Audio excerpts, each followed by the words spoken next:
D-Mace, Finnegan, and Donick, 102.5, 106.3 The Game. Broadcasting from the Busy Bee Plumbing, Heating, and Air Conditioning Game Nashville Studios, home of the $99 yearly Beehive membership, where the buzz is always about great service. And we are presented by Bet365. Whatever the moment, it's never ordinary at Bet365. Adam Vingan, David Janes, Nick Frazier joining us today. Hello. The two Ds, they're out. Willie Donick out today. Derek Mason out today. The rule of thumb, Nick Frazier, is that as long as I'm here, it's always DVD because there's David, there's Adam, and there's either, Vingan, and there's either Derek or Donick. But we're not DVD today because Derek and Willie are out. We're DVD in name only. It's D&D. Do not disturb. I was thinking Dungeons and Dragons. I was never a Dungeons and Dragons kind of guy. Really? Yeah. That's the least surprising thing ever. I just didn't find an attraction to that stuff. Here's one thing I've learned in my time at this station. Nick Frazier is our version of the Dos Equis guy, the most interesting man in the world. This man contains multitudes.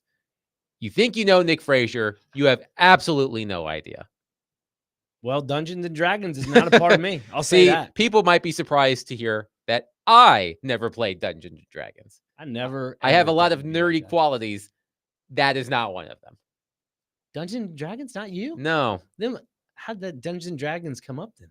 David said Dungeons and Dragons. Well, David said D&D. David didn't say any of this. Sorry, Frazier. I was going to say, yeah. You said D&D. Yes. But there is no other D. It's DNV. Oh. DVN. Well, whatever. Yeah. We'll figure it out. But we're going to have fun today on a Friday. And we want you to have fun with us at 615-737-1025. Our phone and text lines, as always, are driven by WilsonCountyHyundai.com. We're going to have some extra special fun in the second hour. Usually on Fridays, it's Ask D-Mace. But since D-Mace isn't here, Nick and I are going to do a take on Ask D-Mace. And there will be a prize associated with that segment. And I will explain more of that as we get closer. But Frazier, the two greatest words in sports, Game 7. And we will have a Game 7 in the NBA Finals between the Indiana Pacers and the Oklahoma City Thunder.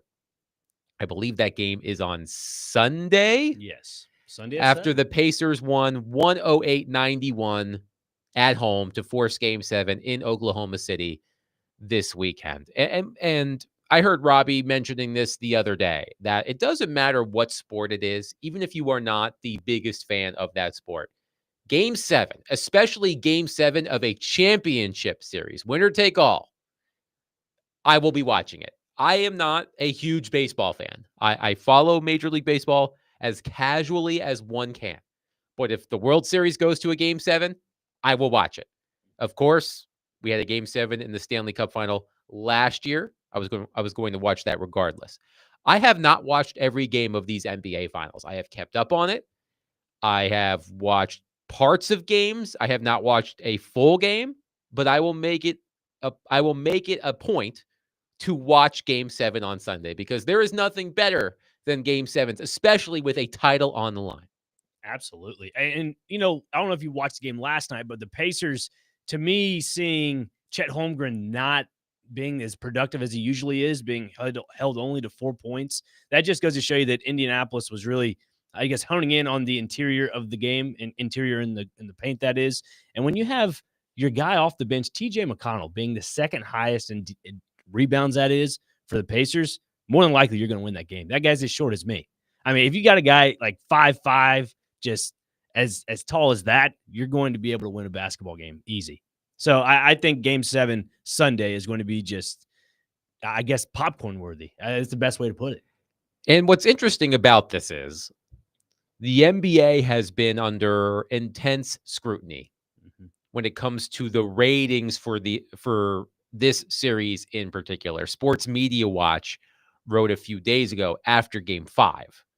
I don't think the ratings are out for Game 6, but for Game 5, it was a series high 9.54 million viewers on ABC. But that was still down 22% from last year's Mavericks-Celtics clincher, and the least watched Game 5 of the finals since Heat Lakers in the bubble in 2020. Excluding that, it was the least watched Game 5 since Spurs Nets on a Friday night in 2003.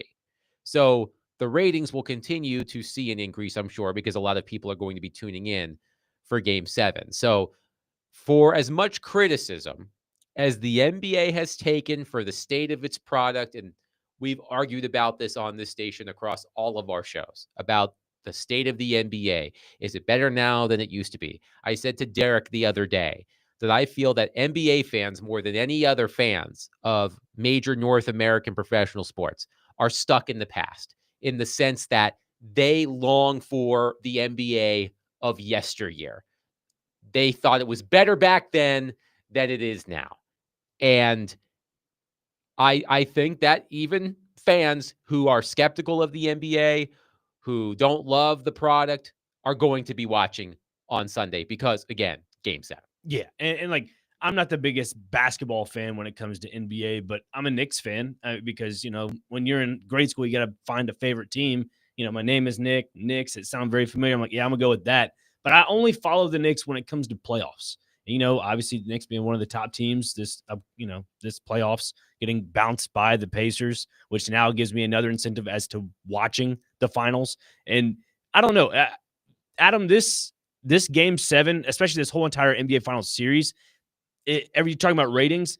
To me, it's watching good basketball. Like between Oklahoma City Thunder and Indiana Pacers, it's basketball that everybody enjoys watching, the pick and roll. I mean, you're not just chucking up threes every other possession. Like, I get that, NBA has a lot of high scoring games and, shooting percentages are all over the place because of all these deep threes, because Steph Curry has changed the game of basketball and forcing everybody to shoot these, logo threes because the lead or the gap of the score line is so big.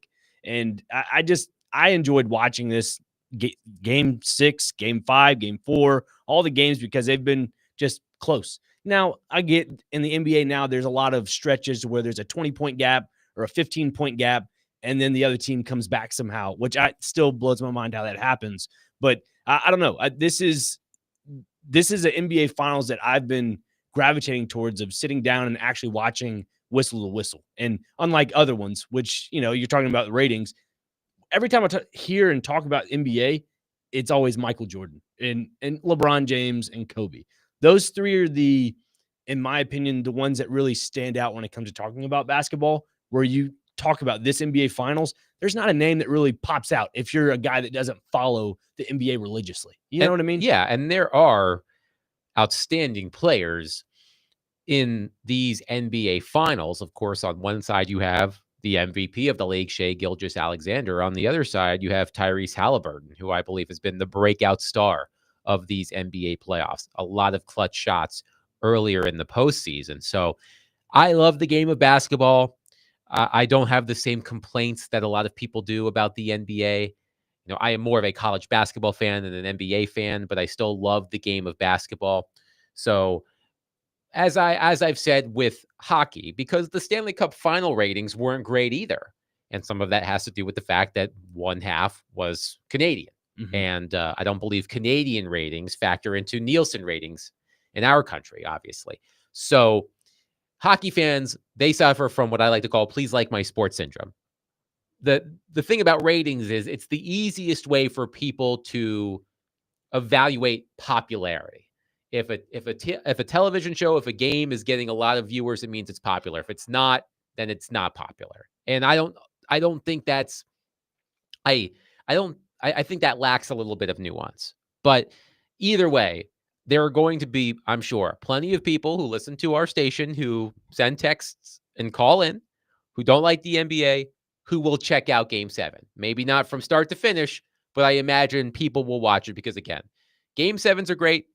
Game 7s with a title on the line are special. This is the first Game 7 in the NBA Finals in 9 years. 2016, Cleveland defeating Golden State. LeBron James with the chase down block on Andre Iguodala. An incredible moment in LeBron James's career in NBA Finals history. So I'm really looking forward to it. And then, unfortunately for those of us who, again, are as casual of baseball fans as you possibly can be, this is when, after Sunday, it's when the sports calendar gets a little too light. because I'm not going to be tuning into a lot of baseball. I know you will, Frazier. Hey, baseball, professional darts, Australian rugby. This is peak sports for me right now. Well, there's a lot that's going to be happening in the next couple of weeks around here. The NHL draft is a week from today. The first round of the NHL draft is next Friday in Los Angeles. NHL free agency is a week from Tuesday, July 1st. So a lot happening there in the offseason, and we'll have a Predators related discussion later in the program. Speaking of the NHL, some breaking news in the NHL. Shortly before our program started, Jonathan Toews making a comeback. Jonathan Toews, of course, the former longtime captain of the Chicago Blackhawks, a player that Predators fans don't really like too much. He's back in the NHL. He is signing with the Winnipeg Jets. So, Predators fans, you will see a lot of Jonathan Toews this season because he's back in the Central Division. He's signing a one-year contract. It's a performance-based contract, so a lot of bonuses. But it's a really incredible story. You know, Toews stepped away from hockey a couple of years ago.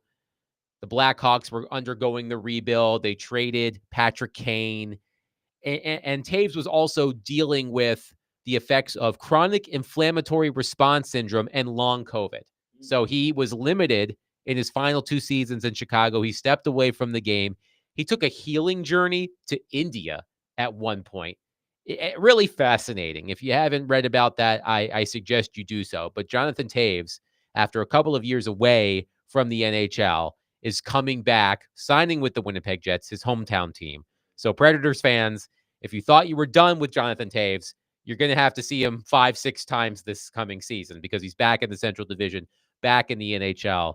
A really interesting story. Yeah, and you mentioned incentive-based contracts. For me, when I see a incentive-based contract, you're going to get the best out of that player, regardless. You know, a lot of these players, they want to get 3-4 year deals, get fat and happy, all the above. But when you see a guy like Jonathan Toews, who's going to a hometown team, a team that finished first in the Central last year, is that Won right? the President's Trophy. Won the President's Trophy.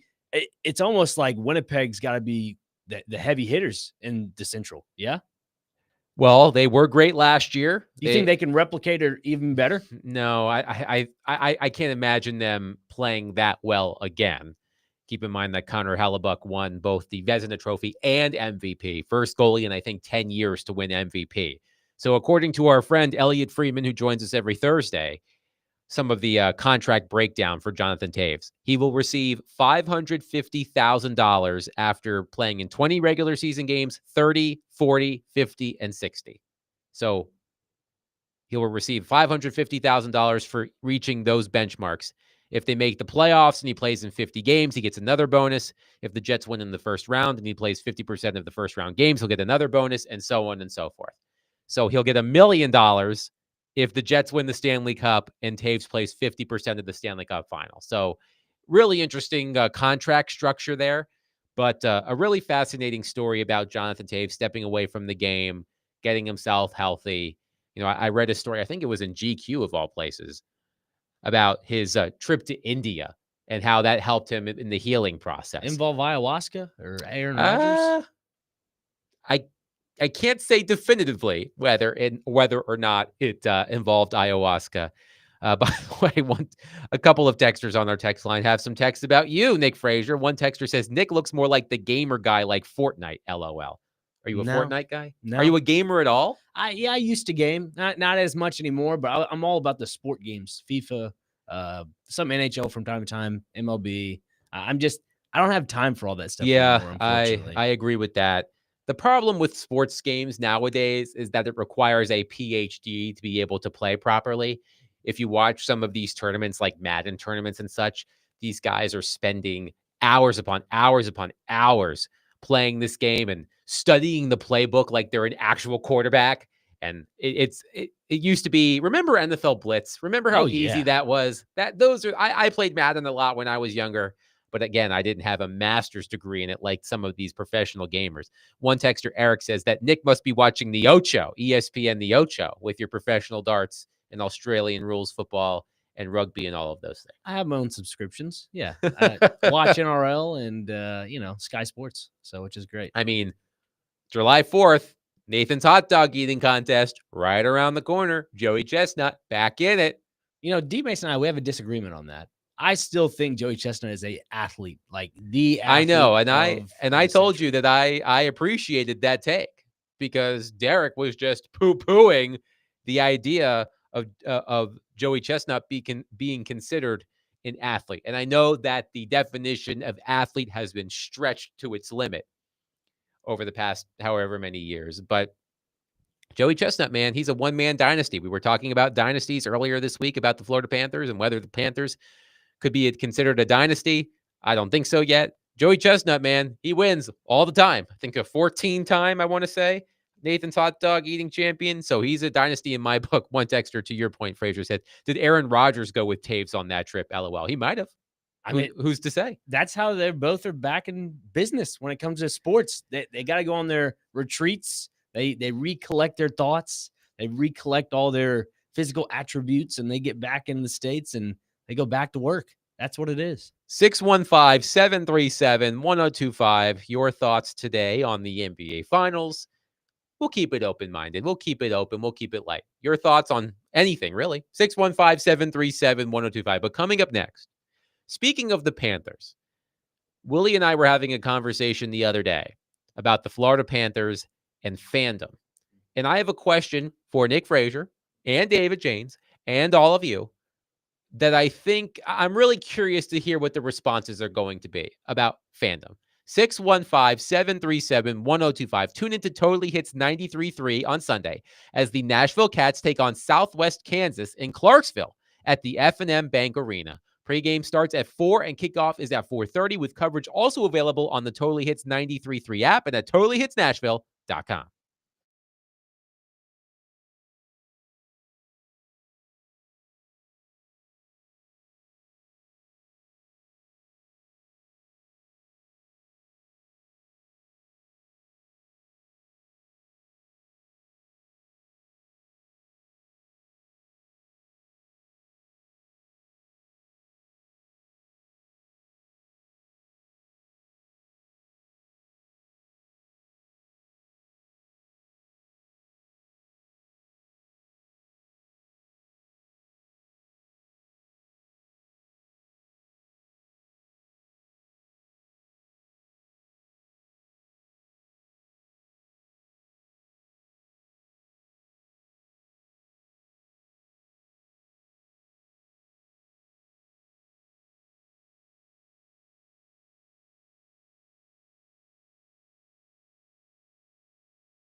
This week's Nashville's best deal is Body Rock. Plank, lunge, twist, and push your limits with Body Rock's dynamic muscle sculpting Pilates-inspired classes designed to rock your body to the core. Get half off a $50 gift card now at theGameNashville.com/deals to use at any of Body Rock's 4 Nashville locations while supplies last. Nick Frazier and Adam Vingan, Willie Donick, and Derek Mason out today. So Frazier, with the Florida Panthers winning the Stanley Cup for the second consecutive year, and man, oh man, are they having so much fun watching videos of their parties. And I think Brad Marchand was crowd surfing last night at some club with the Stanley That Cup. cowboy hat on. It's fantastic stuff. Sam Bennett doing his best Wolf of Wall Street. Yes. Yeah. I'm sure his agents are like, no, my leverage, because he's an unrestricted free agent. But nevertheless, Willie and I were talking about this the other day. So the Florida Panthers, of course, have won the Stanley Cup the past 2 years. And I believe they made the playoffs 6 years in a row now. They went to the Stanley Cup final and lost to Vegas before winning the past 2 championships. But Willie and I were having a conversation about fandom. Now, before this run for the Florida Panthers, the Panthers were one of the most irrelevant franchises in the NHL. Between the years of 2000 and 2019, so the 2000-2001 season and the 2018-19 season, the Panthers played a grand total of 13 playoff games, the fewest in the NHL over that span. They were awful. Nobody was beaten down the door to go play for the Florida Panthers, regardless of the fact that Florida has no state income tax. You have to be good for that to be an advantage. But it led to this interesting question from Willie, and I want to pose it to all of you at 615-737-1025. Our phone and text lines are driven by WilsonCountyHyundai.com. And I will have David and Nick answer this question as well. Would you rather root for a team that is rarely competitive but has won championships, or a team that is consistently in the mix but never wins a championship? So let me give you another example from a team not too far from the Florida Panthers. The Miami Marlins. The Miami Marlins, this is their 33rd season, if I'm not mistaken. The Miami Marlins have made 4 playoff appearances in more than 30 years as a franchise. 4 in more than 30 years. But guess how many championships they have? 2. Now, would you take that? Look, I'm sure being a Miami Marlins fan is not the most exciting experience, but you've won 2 championships. Think of the Arizona Diamondbacks, for example. Let's keep it in baseball. The Diamondbacks have made 7 playoff appearances in nearly 30 seasons, but they've won a title. They beat the New York Yankees in the early 2000s. Or would you rather be the Buffalo Bills? The Buffalo Bills, I know, famously lost 4 Super Bowls in a row, but the Buffalo Bills, they have an MVP quarterback in Josh Allen. They're consistently in the mix. Every year, if you are a Buffalo Bills fan, you feel you have a chance to win the Super Bowl, but it has yet to happen. The Bills have not won the Super Bowl. Josh Allen has been unable to beat Patrick Mahomes in the playoffs. So that's my question for all of you at 615-737-1025, and we'll start with Nick Frazier. Would you rather root for a team like the Miami Marlins, for example, that is rarely competitive, but when it is, it's won championships? Or would you rather root for a team that is consistently in the mix, but has never won a title? It's tough because there's 2 sides to this. And the first side is you could use the Titans as an example. They were good in the early 2000s, had their run with Mike Vrabel. You know, that's great and all. I'm used to mediocrity. So, like, I think choosing the mediocrity side would be an easy out. But cheering for a team that's always in the mix for a championship is fun. I think that just brings your morale up. I'm trying to think how I would feel every year if the Panthers were in the playoffs. Or, I mean, this is tough, Vingan. Very tough. Right. Like, again, if you are a Miami Marlins fan or a Florida Panthers fan, it's been great to be a Florida Panthers fan recently. But for the first 20-something years of their existence, they didn't do much. They did make the Stanley Cup final very early in their existence. They lost to the Colorado Avalanche, I want to say, in 1996. That is correct. Their 3rd season of existence, the 95-96 season, Right. the Panthers made it to the Stanley Cup final. and they lost. They were swept by the Avalanche. And then they barely made the playoffs for the next 20 years. So it was not easy to be a Florida Panthers fan. It was not easy to be a Florida Panthers fan. It is now. So let me ask David Janes. David Janes, a noted Memphis Grizzlies fan. The Memphis Grizzlies, they've had their moments. How many conference finals? 1, 2? One. Right? 1 conference finals. That's a tough one because it's weird because I'm also a Ravens fan. So like I've seen championships in that sense and a little bit of mediocrity in the middle, but also with the Grizzlies, I am a Grizzlies fan. So it's consistency since my high school days. Since 2010 to now has been a little consistent. But it breaks my heart. I feel like as sports fans, the greatest thing for us to have is hope.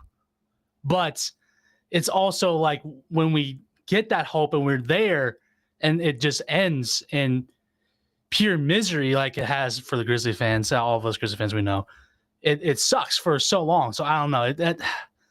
I think I would rather be competitive than not, even though you have a championship. But like, again, for the Marlins, their last one was in 2003. So people who were born past 2003 haven't seen a championship in 22 years? One texter said, did you get to your point, David? One texter said, did you get to watch and root for the championship? If it's before you were born, I'd go with the in the mix. I don't care about a championship I didn't get to watch. So that's an important distinction. I guess I look at the side of you root for a team that won a championship way back in the day and they're just mediocre now. I think I'm gonna choose with that. And let me say this: I'm not saying I have a loser mentality when it comes to picking teams. It's just your loyalty. I'm a loyal guy. I'd say I'm a loyal guy. I like my loyalty over a team that had its time back in the day. And my hope is they eventually get back to where they were.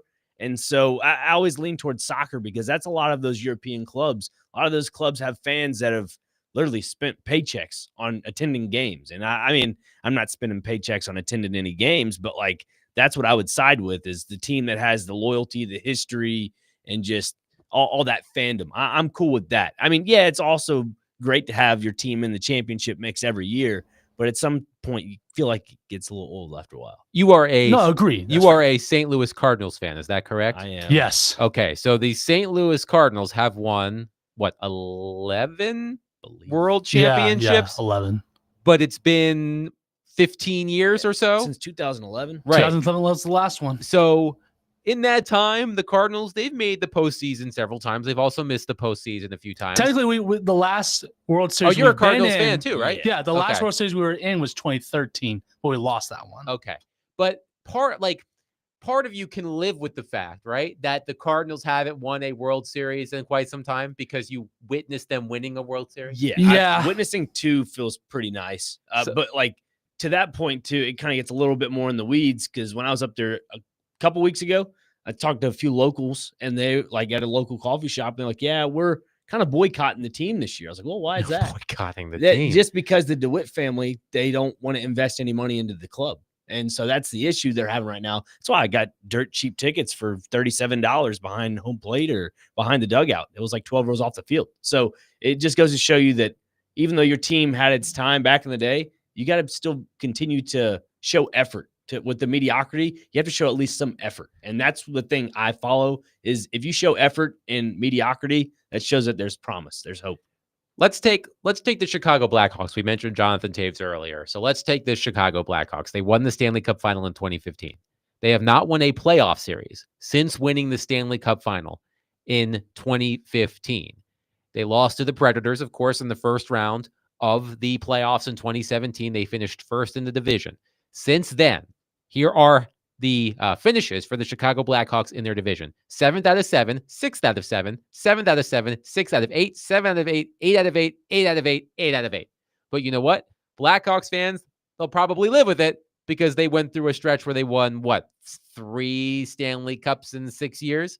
So I'm wondering about that, as I mentioned to you about the Cardinals. You know, you've seen them win. I'm wondering how long that statute of limitations is, right? It's like I can It's like, it's okay that they stink because I saw them win however many years ago. I wonder what that stretch of time is. Miami Marlins fans, as David mentioned, it's been 20 plus years. But hey, they made it to the playoffs 4 times and they've won twice. That's a pretty good winning percentage when it comes to winning championships.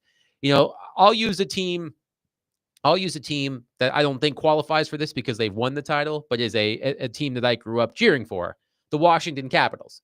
The Washington Capitals made the Stanley Cup final in 1998. They were swept by the Red Wings. They had some lean years. It led to them drafting Alex Ovechkin. I believe there was a stretch where the Capitals have made the playoffs. I think it's 16 of the past 18 seasons. Wow. They've made the playoffs, but they've only made it past the second round one time. But that one time, they won the Stanley Cup. The Capitals would be a perfect example of this had they not won, thanks to Barry Trotz and Alex Ovechkin and such. So, to answer my own question, I would, as David said, I think having that hope, having that feeling that you can go into a season every year and there is a possibility that your team can win, even if your team hasn't won. Right. That's exciting versus being an Arizona Diamondbacks fan. Yes, you've won that one title. You've been to 2 World Series. You lost the other one, I believe, to Texas, if I'm not mistaken. But other than that, you kind of go into the season knowing we're not going to be any good. Like, and that's a bad feeling going into a season knowing that you're not going to be very good. Brandy on our text line says, I am a Miami Dolphins, Nashville Predators, and Memphis Grizzlies fan. That poor person. It's been a roller coaster fandom for each. At least I have my Dodgers for some championship happiness. Indeed, you do. Joey from Bellevue says, amen, Nick. I'm a diehard, I'm going to not be able to pronounce this, Eintracht Frankfurt fan. Oh, yeah. It's a German league, Bundesliga. For 31 years. Look up their history. Tons of up and downs. I've suffered through relegation a few times and celebrated a few trophies recently and a 3rd place finish in the Bundesliga this season. This is my blind spot. I'm going to leave that to you. Yeah, no, he's right. I was saying earlier about these soccer teams in Europe, they have that loyalty factor of teams that get relegated from the top tier to like the bottom tier of soccer. I just think when you have fans like that I guess would fall on the side of, mediocrity. They've won their championships in the past and hope that they can win in the future. Like that's the side I'm on. And to the texture's point, yeah, I think those are teams that you want to be following. As for, I don't know, the other side of this reminds me of kids that are in grade school that fall in the, Patrick Mahomes is great, I'm going to be a Chiefs fan. Like that's what I get out of this. And I'm like, no, I don't want to side with that. I want to take the road less Some traveled. front runners. You don't want any front runners. No, Laker fans. I don't want to be on the bandwagon side. That's not cool. People don't like bandwagons. No, they do not. Are you a bandwagon? Me? Yeah. No. Okay. I am not a bandwagoner. Where does your allegiance fall, Vingan? That's what I want to know. I am. I know you're a Duke guy. I am a Duke basketball fan. That's my number one team. I am a New Orleans Saints fan. That hasn't gone so well lately, but that's sort of the point, right? The Saints have had an up and down history. 2009, baby. Exactly. They've been consistent. They were consistently good for many, many years. They were only able to win the championship once, but every year with Drew Brees under center, you knew you had a chance. But since Brees retired, man, it's been tough. And this season, it's going to be pretty tough. This is where the conversation gets littered in some regard because there are people that have more than one favorite team in one league. That's the issue to this conversation. There are people like, for instance, my dad's a Cowboys fan. I'm a Titans fan. So like my second team, if the Titans are out of the mix, would be the Cowboys. But I don't, in this conversation, don't want to add that in there. There are people out there that would add both of these into the conversation. Now, nonetheless, like the Titans and Cowboys, I think are equally the same because they're just mediocre at best. They have their key players, but they're just mediocre. 615-737-1025. I want to hear from all of you. Would you rather root for a team that is rarely competitive, but has broken through and won championships, or one that is consistently in the mix, but has never won a title? 615-737-1025. Our phone and text lines are driven by WilsonCountyHyundai.com. Tune into ESPN 94.9 The Fan tonight as the Nashville Sounds take on Iowa. Pregame begins at 6:20 and the first pitch is at 6:35. Coverage is also available on the Game Nashville app and at theGameNashville.com. Sounds baseball on ESPN 94.9 The Fan is presented by Twin Peaks and Family Leisure.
D. Mace, Vingan, and Donick, 102.5, 106.3 The Game. Nick Frazier, Adam Vingan, David James here with you. Willie Donick and Derek Mason out today.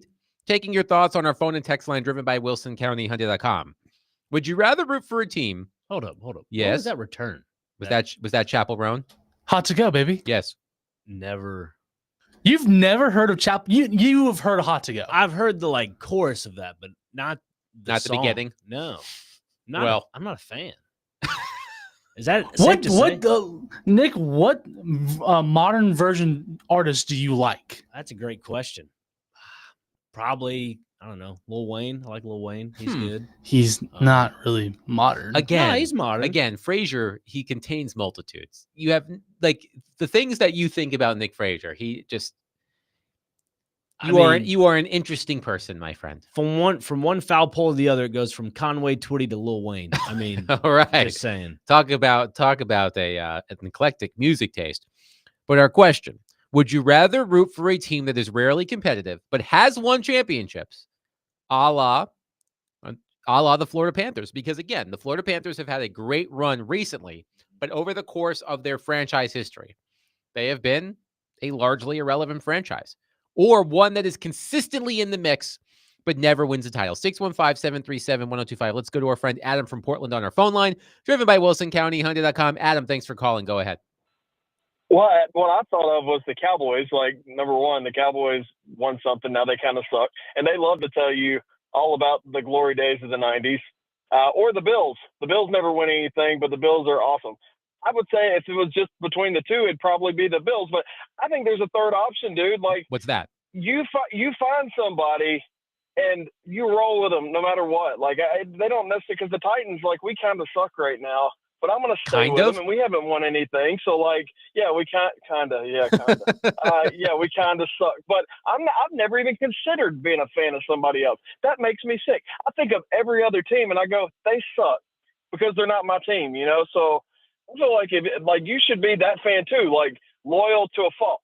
You should be loyal, diehard, and it should be somebody in your territory. If you've never been to LA, if you've never crossed Texas, don't say you're a fan of the Rams just because, dude. That's so stupid. I don't know. I love Robbie. I listen to their show every day, but just learning that he loves the Packers because he loves the Packers just makes me hate it so bad that he loves the Packers, dude. But I told him that, I promise. But no, dude. I say roll with somebody from the very beginning and. Take your lumps. Maybe you'll get a championship. I'm almost 40. There's a very good chance I don't see a championship with the Titans, but who knows? Maybe my kid will. I'm just always going to roll with them. You got some pretty good chances there, Adam. And to that, I was going to ask him what's his B team when it comes to the NFL, because he mentioned Titans by default. And to be clear, I'm not saying that you should give up on the team that you root for. I'm just wondering if you are a fan of a team that is regularly bad, but has had one or two good years and has turned those good years into a championship. Would you rather have that, knowing that your team is bad, but at least you have that championship or two, or a team that's consistently in the mix, but does not have that championship? I mean, the Predators are, I think, a really good example of this. The Predators have made the playoffs 16 times in 26 seasons. There was a stretch between 2004 and 2022 where they made the playoffs 15 times in 18 years. But the furthest they went was, of course, the Stanley Cup final in 2017. It's the only time in franchise history the Predators have made it past the second round. So would you rather have that? 15 playoff appearances in 18 seasons, you make it to one championship round and lose? Or would you root for a team that maybe lucks into a title, because at least you have that to cling on to? I don't know. You mentioned the Preds. I wouldn't even add them in this category of being in the mix for always being there. I get you make the playoffs. That's great. It's not an invitation. I understand that, but you have to make it past the second round. And that's a good preview for what we're going to discuss at the top of the next hour. But I totally get your point. One texter says, being an Arizona sports fan is the worst. It seems every year we're supposed to make a run and let you down every single time. But you know what? At least you have that Diamondbacks world title in 2001, right? The Suns made it to the NBA Finals recently. That didn't work out.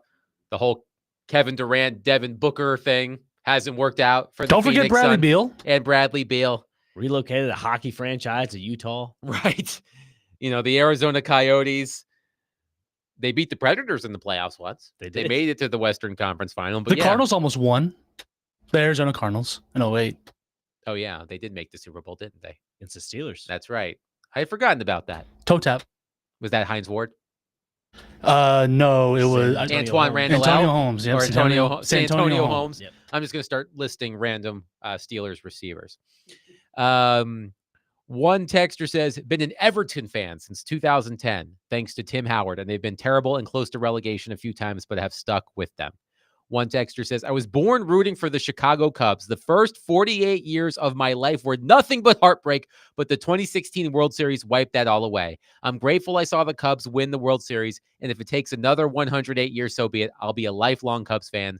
Go Cubbies. Yeah. See, I love these type of fans that text in. Like the whole Everton thing, he's so right. Like you could go up against your biggest rival in the league and win that one game, kind of like college football. You like for me, Mississippi State fan, you go up against Ole Miss at the end of the season. You could be 0-10.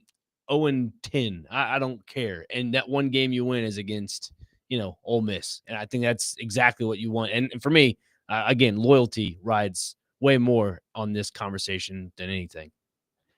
I'm trying to think of a recent NFL team that has won the Super Bowl. That's like the only thing that they have to latch on to. Their only claim to fame. I mean, yes. As of recent, I know the Rams have won more than just one Super Bowl, obviously against the Titans, but like the LA Rams as of recent, right? Yeah, that could work. One texter says you get to at least see the Predators on TV if they make the playoffs. True. That is true. Andrew from Dover says, been a lifelong Alabama football fan, Titans fan, Preds fan. I'm not much of a baseball fan, but I keep up the Braves and Cards because of my family being in both states. One texter says, sometimes I still watch Drew Brees highlights and cry. You and me both. One texter says, if I wasn't alive to see the championship, it doesn't count to me. I want to see one in my lifetime. Love the Dolphins in 72, but I wasn't alive. I do think that's part of it. I think you have to have been a lot like this is not a perfect example, but so I people know that I'm a big Duke fan. Duke has won the national title 5 times, 91, 92, 2001, 2010, 2015. But I don't remember 91 and 92 live because I was an infant. I was a toddler. I was 2 and 3 years old, thereabouts. So the first title I remember is 2001 because I would have been around 12 years old. So I've gone back and watched 91 and 92, but I don't claim those titles the same way I claim the other ones because I don't remember them. So I do think that one caveat to this question is, were you alive for that one title? So if you are a Miami Marlins fan who was born within the past 15 to 20 years, you don't remember those 2 world championships. You just remember how bad it is to be a Marlins fan. Josh from Nevada says, I was born a Raiders fan, cut me open and I bleed silver, but because I moved to Tennessee, I decided I should be a Titans fan too, which wasn't too hard to do considering they both suck. It's almost like cheering for the same team. Yeah, he's not wrong.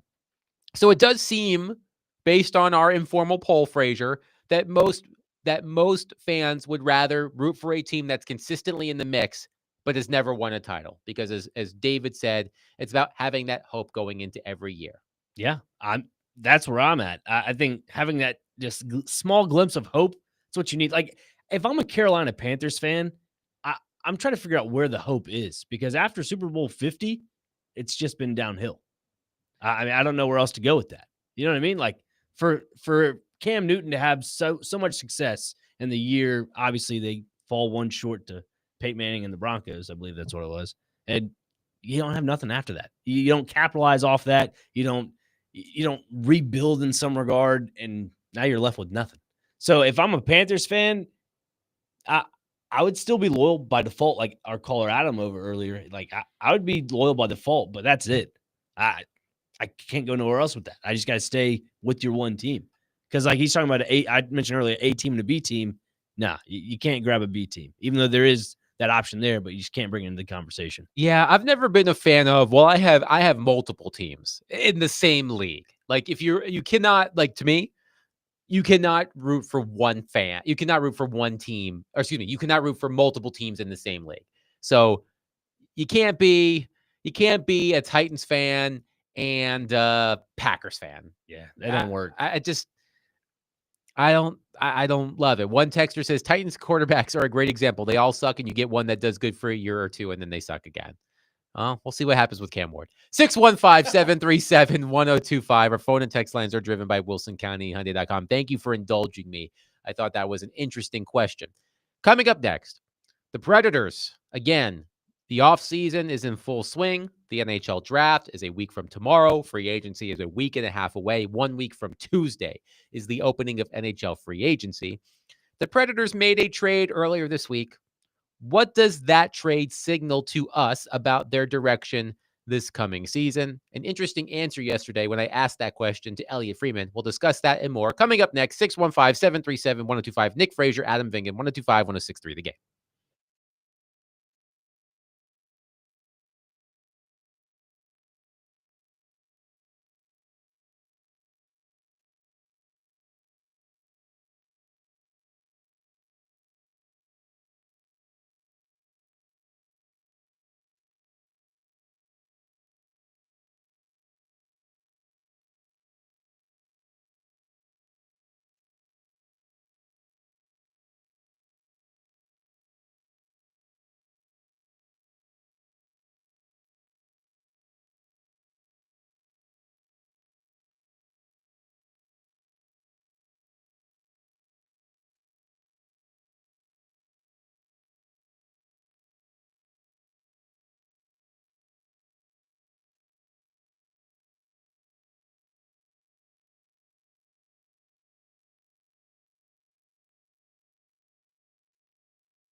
D-Mace, Fingan, and Donick, 102.5, 106.3 The Game. Broadcasting from the Busy Bee Plumbing, Heating, and Air Conditioning Game Nashville studios, home of the $99 yearly Beehive membership, where the buzz is always about great service. And we are presented by Bet365. Whatever the moment, it's never ordinary at Bet365. Adam Vingan, David Janes, Nick Frazier here with you today. Willie Donick and Derek Mason out. Now, normally at 12:30, we have Ask D-Mace.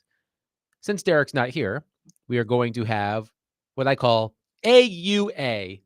Ask us anything. You can ask Frazier. You can ask me. You can even ask David. And I am going to incentivize all of you to participate. And I will tell you how at the end of this segment. So be listening, because if you ask a good question, you will be winning something very, very cool. But Frazier, earlier this week, the Predators made a trade. They reacquired Erik Haula from the New Jersey Devils for a 4th-round pick and a minor league defenseman. And yesterday on our program, as we do every Thursday during hockey season, we had Elliotte Friedman, Sportsnet NHL insider, on the program. And I asked Elliotte what that trade signaled to him about the direction that this team is intending to go this season. David Janes, if you will. This is what Elliotte Friedman said yesterday. Well, it just added even more swagger to their dressing room. The great nickname, Hall of Famer, because of Erik's confidence in himself, and he is a very confident lad. Look, we knew that Barry Trotz was looking for center help. We knew that one of the things that he definitely believed after last season was that he was going to try to find some. And while he's not the youngest guy in the world, Haula, he can certainly play it, and he is confident in his ability to play it. And, I'll say this, what it also says to me, Adam, is that as I'm hearing around the league right now, is that almost everybody wants to get better. And while that may sound stupid, it's not, because every year there are teams that say this is not our year, or we don't expect to contend for a playoff spot. And this year, there's basically only one team that's coming right out and saying, we're not competing, and that's Pittsburgh. So, everybody wants to make trades and everybody wants to get better, but it's very hard to find players. And New Jersey wants to open up cap room.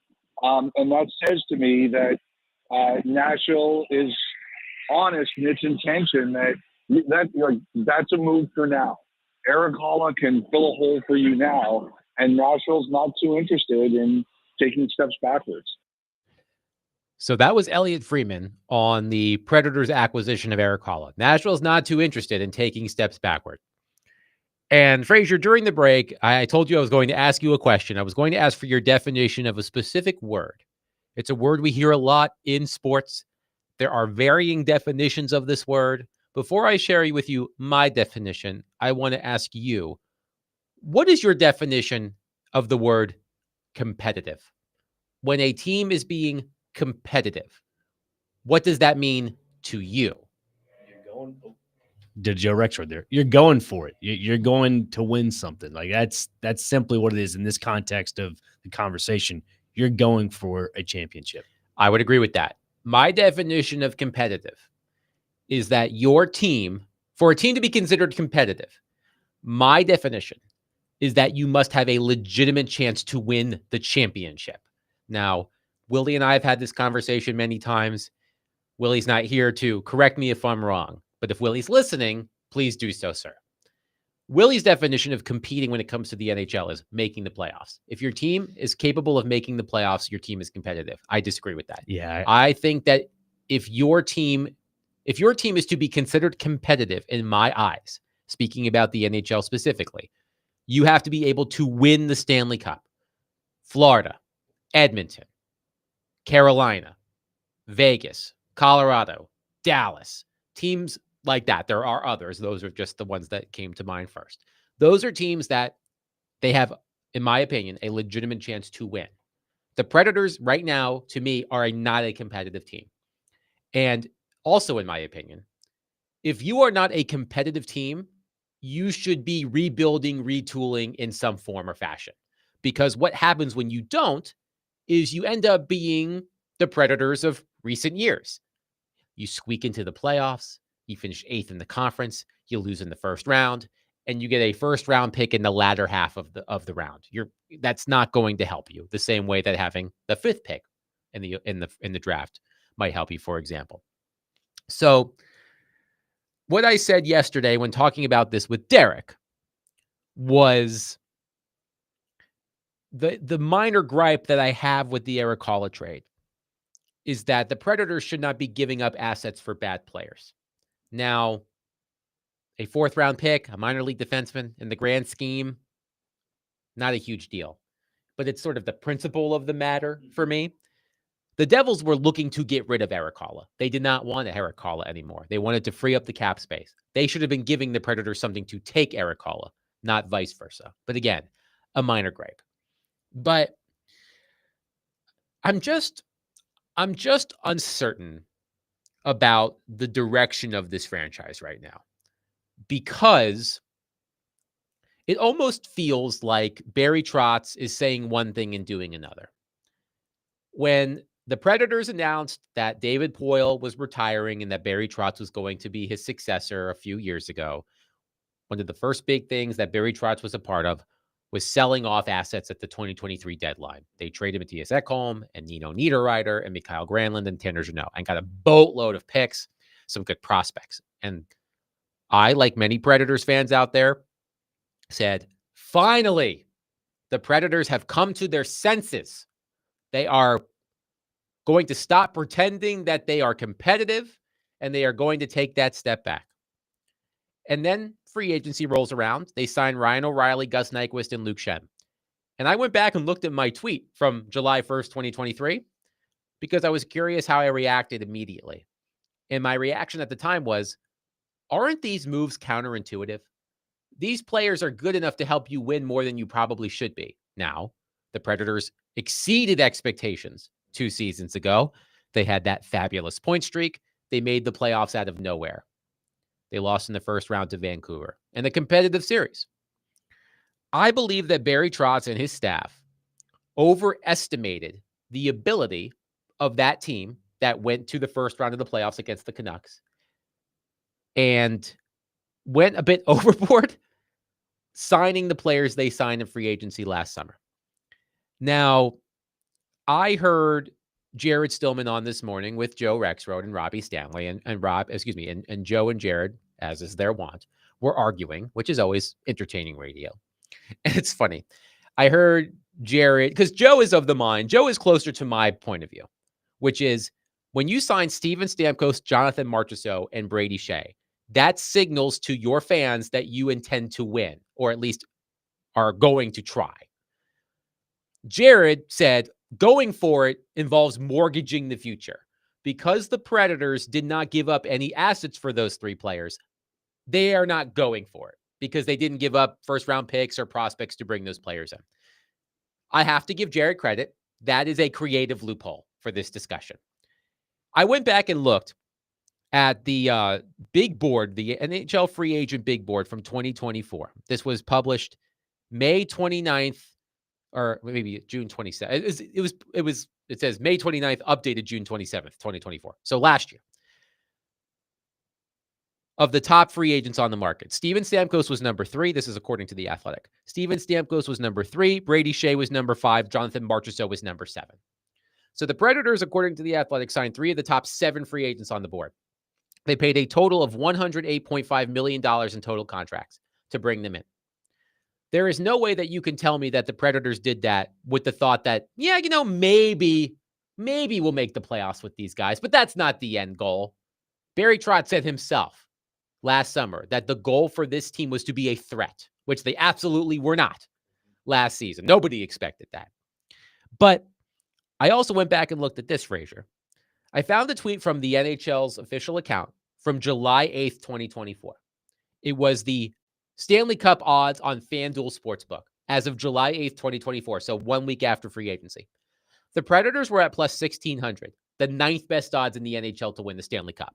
So Las Vegas, which knows a thing or two about these things, thought the Predators had a top 10 team. It did not work out that way.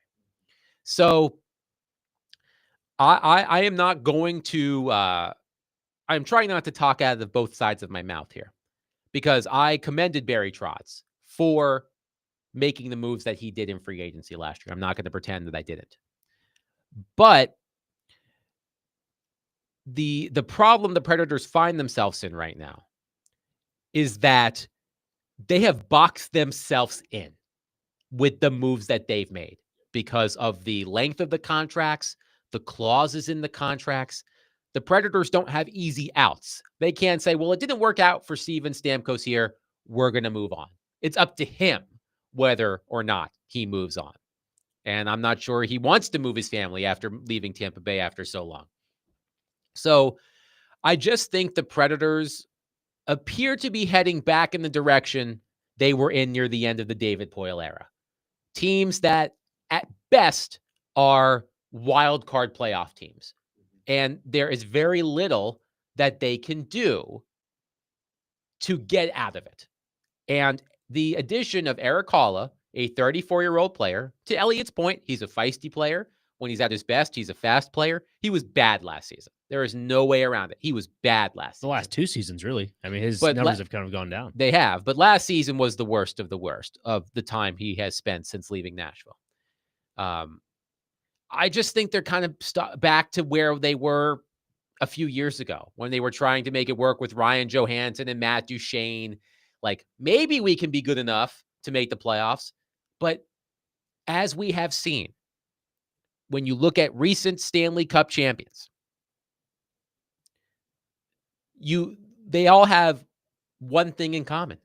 At some point, they were bad enough to draft an elite player. Alexander Barkov, Aaron Ekblad. And you know what? The Panthers actually went out and acquired a couple of players who were top draft picks, like Matthew Tkachuk and Sam Bennett and Sam Reinhart. Connor McDavid, Leon Draisaitl, Nathan McKinnon, Steven Stamkos, Nikita Kucherov, Alex Ovechkin. Like, it's going to take that step back. Barry Trotz doesn't want to do that.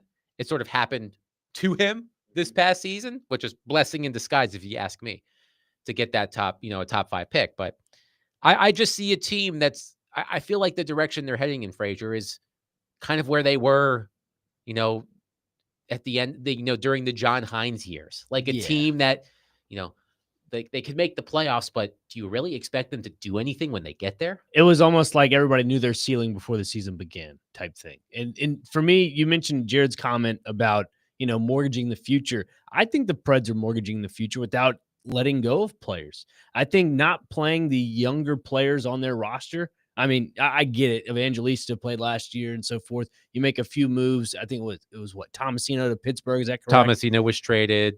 Cody Glass was traded. I don't know if it was in season or last summer. I can't recall. Dante Fabro was waived. And say what you will about Dante Fabro. I know that he had an up and down career in Nashville, but you know what the Predators could use right now? A young right-handed defenseman. Yeah.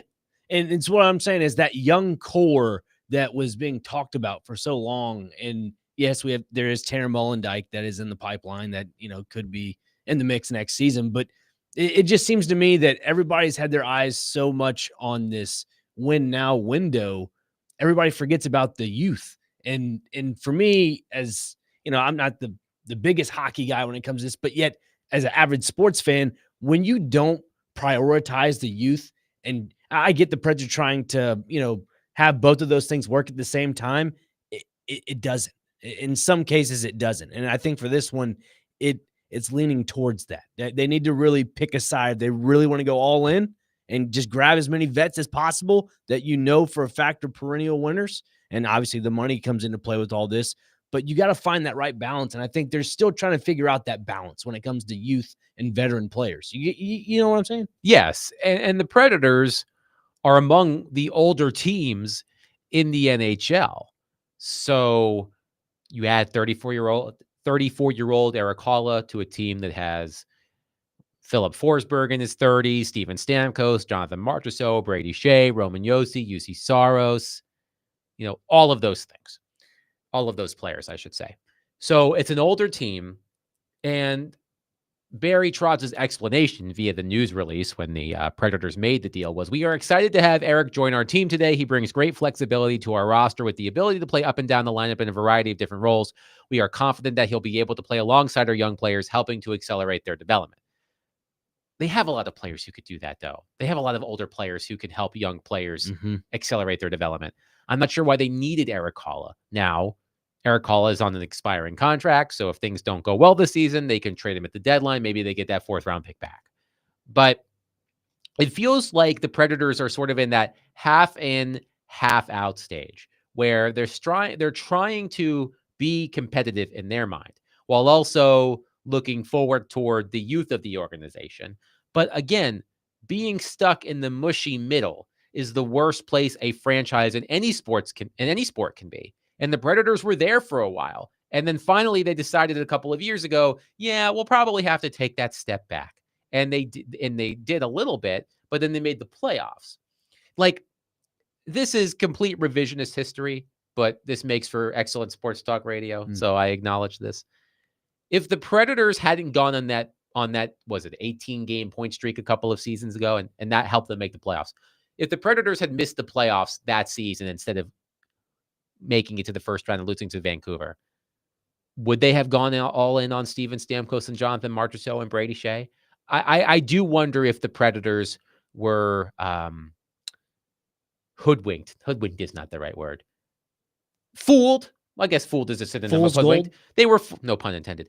They were fooled by what they were able to do last season and thought that they were closer to being back to competitive than they actually were. And again, complete revisionist history. But right now on paper, and this is going to change a lot, Frazier, because the draft is a week from tomorrow. NHL free agency is a week and a half away. There are going to be other deals made.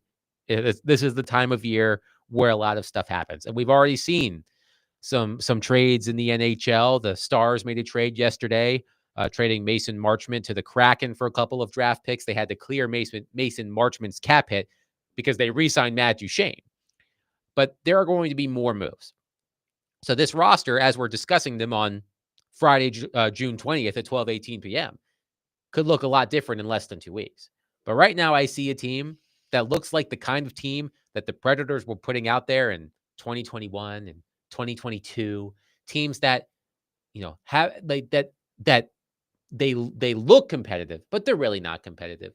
I just think that if to be considered competitive, you need to have a legitimate chance to win the Stanley Cup. And the Predators, to me, do not have a legitimate chance to win the Stanley Cup. So I think that it's like they may not have any other choice because of the contracts they signed. I'm trying not to do like Jared accused me the other day of having gotcha disease, was what he called it, with the Predators, because if something fails, I'm the one runs in and goes, "Told you so," or something along those lines. I'm just thinking that the Predators, to me, feel like where they are now feels like where they were a few years ago before they looked in the mirror and decided, hey, we should probably take a step back. Yeah, I'd have to agree to that.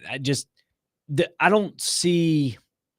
I'm trying to put this in the best way possible. I just don't see the Preds making the transition with these younger players. And maybe this is the year for it, but I'm hung up on seeing production out of young players, because right now I think we have seen the ceiling out of these veteran players of Steven Stamkos, Jonathan Marchessault. I'll keep an open door for Brady Shea, because I think there is a little bit more for him as per production is for the Preds, but I'm a little hesitant on that. I think we need to see more out of younger players. I think that's just been the narrative, in my opinion, in the last 3-4 seasons. Because if you're going to hold on to all these veteran players on long contracts and include UC Saros into this because he has a long-term deal that's not even in yet, I think July 1st, is that correct? Yes, it kicks in this season. And so then this coming season, that makes me think you got to start looking at the youth, because these guys, Father Time's undefeated, Adam. Father Time is undefeated. These guys are not going to be here for 8 years. I'm sorry. You may remember this, but about a year ago, I was sitting in this seat. Our old friend Nick Heiser was sitting in that seat. You were sitting behind the glass. It was a few days after free agency, and we were talking about our expectations for the Predators in the coming season, the season that just concluded. And I said my baseline expectation is a top 2 finish in the Central Division and a trip to the Western Conference Final. And I think a few people were flabbergasted by that. But my point was, when you make the moves that they've made, you have to strike soon because these are older players. And each year you miss out, they're getting a little bit older. They're getting a little bit more diminished. So you've got to do it sooner rather than later. And obviously that didn't happen. By the way, the Predators opened at 100-1 to win the Stanley Cup next season, according to ESPN Bet, tied with the Canadiens, Red Wings, and Bruins. The only teams with worse odds, the Sabres, the Penguins, the Ducks, the Kraken, the Blackhawks, and the Sharks. So Las Vegas doesn't have a high opinion of the Predators. Alex on our text line says, the Preds feel stuck. Too many players locked into long-term contracts that don't seem to be value-added players. This roster needs a substantial amount of churn that is hard to do in the NHL. One texter says, I don't think a seasoned GM would have went all in like that. I do think a 20-year-old coach would do that. Michael Amount Juliet says, why did the Preds bring back Haula? Why give up capital to clog up roster spots? Again, a minor gripe with that trade. If the Predators would have acquired Haula with something, like the Predators were doing the Devils a solid, yeah, we'll take them, but you need to give us something in return. I could live with that. I don't like the fact that there were assets going out the door. I don't love that. Again, do you think the Preds are done when it comes to eliminating and adding players? No, absolutely not. I imagine, free agency is around the corner. I don't expect them to go hog wild like they did last summer. Well, I'm talking about just offloading anybody. No, I mean, I still think you have to keep an eye on Jonathan Marchessault. But, there was a lot of smoke around him, earlier this month, late last month. I do think you have to keep an eye on that. Now, I wouldn't give him away, but I still think that's something you need to keep an eye on. And I'm curious how the Predators attack free agency and attack the draft. The way I think the Predators should go about this, I mentioned this with Elliot yesterday, is the Washington Capitals last year, but even a few years before that, they made a point of looking for young players, early to mid-20s, who weren't panning out the way that most people thought, and took a chance on those players, hoping that they could revitalize their careers. And the best example was last summer. The Predators traded Darcy Kemper, one of their goalies, to the LA Kings for Pierre-Luc Dubois. Pierre-Luc Dubois was a top draft pick. I believe it was a number 3 overall pick several years ago. Started in Columbus, didn't work out there. He goes to Winnipeg for a few years. Then it's about time for him to resign. Not sure he's going to do it. They trade him to LA. He signs an 8-year contract upon arriving in LA.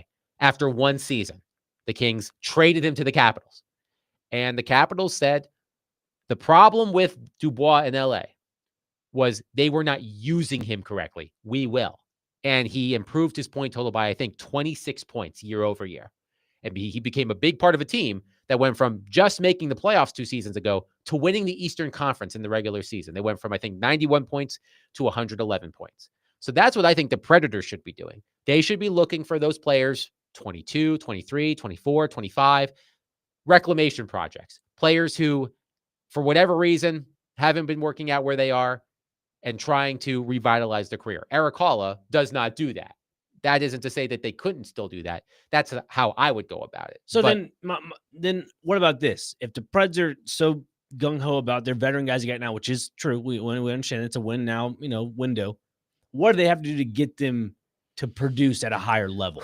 I know it's a loaded question. It is a loaded question. Well, you would hope that, and we'll leave it here, you would hope that the players who were just awful last season relative to expectations bounce back. You hope it's a fluke. Right. You hope that Andrew Brunette makes the necessary adjustments to his scheme that fit his personnel so that Steven Stamkos and Marchessault and Philip Forsberg, play the way they are capable of.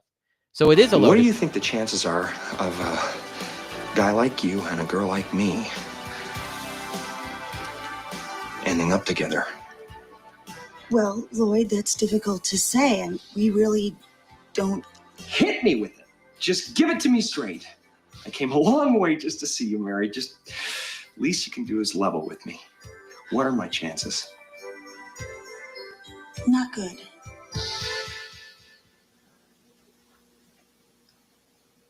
You mean not good like 1 out of 100? I'd say more like 1 out of 1,000,000.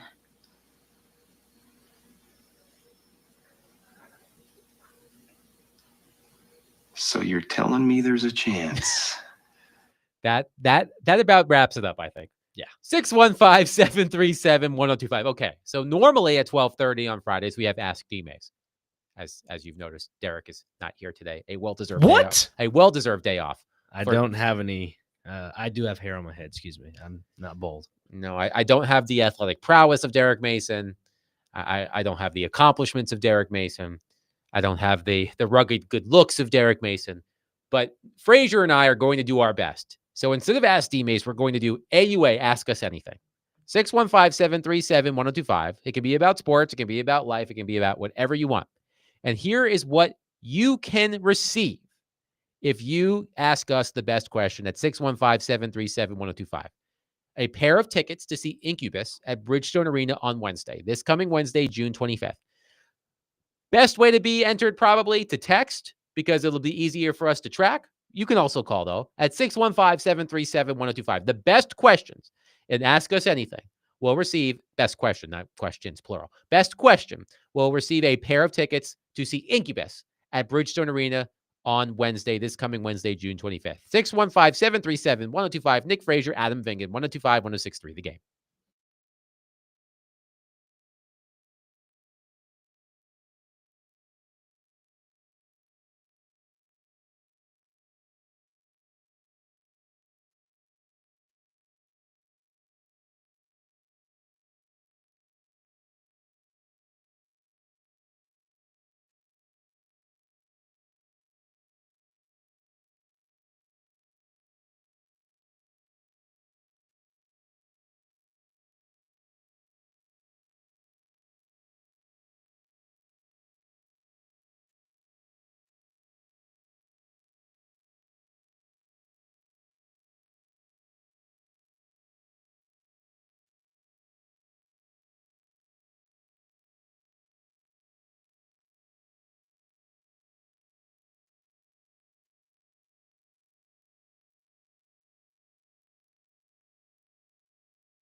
D-Mace, Vingan, and Donick, 102.5, 106.3 The Game. Adam Vingan, David Janes, Nick Frazier here with you today. So, of course, no D-Mace means no Ask D-Mace. But Frazier and I will do our best impression. Not of Derek. I don't want that would be problematic. But we will answer your questions. Ask us anything. 615-737-1025. They can be about sports. It can be about life. It can be about whatever. And we are incentivizing you to participate because the person who asks the most creative question, the best question, will receive a pair of tickets to see Incubus at Bridgestone Arena on Wednesday. This coming Wednesday, June 25th. So let's start on our phone line driven by WilsonCountyHyundai.com. Bob in Antioch. Thanks, Bob. Go ahead. Okay, first of all, I'll waive the chance to win that because I'm going to be out of town this week. Fair enough. But this question is about the upcoming draft. In my opinion, and I'm trying to be realistic, if the Predators have a successful draft, they will have drafted a couple of players who, at least two players in this draft, who become, really solid contributors like David Legwand or Kevin Klein or, people like that. If they get somebody like Weber or, somebody of that caliber, that's so much the better. But I think for this to be a successful draft, they need to get at least two people who within the next 4 to 5 years develop into, solid starters. Do you share that opinion? What do you guys think it's going to take for this draft to be considered a successful draft for the Predators? And I'll listen off air. Thank you, Bob. It's a good question because it's hard to say in the NHL because unlike other sports, for example, the NBA draft is right around the corner. Cooper Flagg is going to be the number 1 pick in the NBA draft. He will make an immediate impact for, presumably, the Dallas Mavericks. In the NHL, that doesn't happen the same way. Of course, here in Nashville, Cam Ward, number 1 overall pick, going to be the starting quarterback for the Tennessee Titans. So it's hard to say, Bob, what would constitute a successful draft because we won't know for a few years. The Predators have the number 5 overall pick. I was going to talk about this next week, so I won't spoil it. But players who are drafted at that position rarely, at least in recent history, jump right to the NHL. So whichever player the Predators take at number 5, whether it's a kid out of college or a kid playing junior hockey, that player is probably going to go back to that team. I doubt they are going to be on the Predators for, maybe a few games, because you can sort of try them out without burning a year off their entry-level contract. So this may not be a satisfying answer, Bob, but it's going to be hard to tell immediately. We won't know for a few years. Let's go to Quinn on our phone line, driven by WilsonCountyHyundai.com. Quinn, thank you for calling. Go ahead. All right, can you hear me? Yes, I can. All right, so my question is kind of long-winded, but I'm going to get straight to the point. So I'm a big Memphis fan. I'm from Memphis. And years ago, y'all stole the Titans from us. And considering that everything that's going on in Memphis is with the crime and things of that sort, and Nashville, I heard, was trying to get a WNBA team, do you think that there's a chance that they'll take a shot at moving the Grizzlies up here? Thank you for the call, Quinn. So I've tried to stay out of this whole Stephen A. Smith versus Memphis thing that's been going on. I have never been to Memphis. And that is not a reflection of the city of Memphis. I just have not had a reason to go to Memphis yet. I've been to Memphis. It's fun. It's great. I'm from there. David's from Memphis. So speak to Memphis as a Memphian. Memphian, yes. Okay. Speak to Memphis as a Memphian. All right, y'all, listen up. I mean, I understand that there's so many people here in Nashville. Nashville's great. I love Nashville. But Memphis, it's different. It's a blue-collar town full of blue-collar people who just like to work hard and just, they like to grind it out. That's the Memphis Grizzlies mentality. I don't see that happening where the Grizzlies where the Grizzlies are going to go to Nashville. Although, again, you never know what will happen. But I just don't see Nashville as a place for the NBA. WNBA, for sure. But the NBA, I don't think so. And Nashville did attempt to get a WNBA team. It did not work this time around, but it wouldn't shock me if one day Nashville has a WNBA team. I mean, have there even been rumors of relocation with the Grizzlies, or is it just a product of this conversation that Stephen A. Smith has generated? Every year, there's always like, not every year, but like every other year, there's always this like, well, the Grizzlies should the Grizzlies move, because of just the way Nashville's been growing. Nashville's just this big growing city. They're always like, oh, well, what if the Grizzlies move to Nashville? Just because of the growth of it. And I think that's the main part of it is the growth of the city of Nashville. And the NBA wants more, I guess, viewerships, even though like the Grizzlies still do really well. They're still like a really good run team. I just think it's this topic that happens every time because there's always like New Orleans always has this talk. Seattle always gets mentioned in the names of like teams that want to get an NBA team again.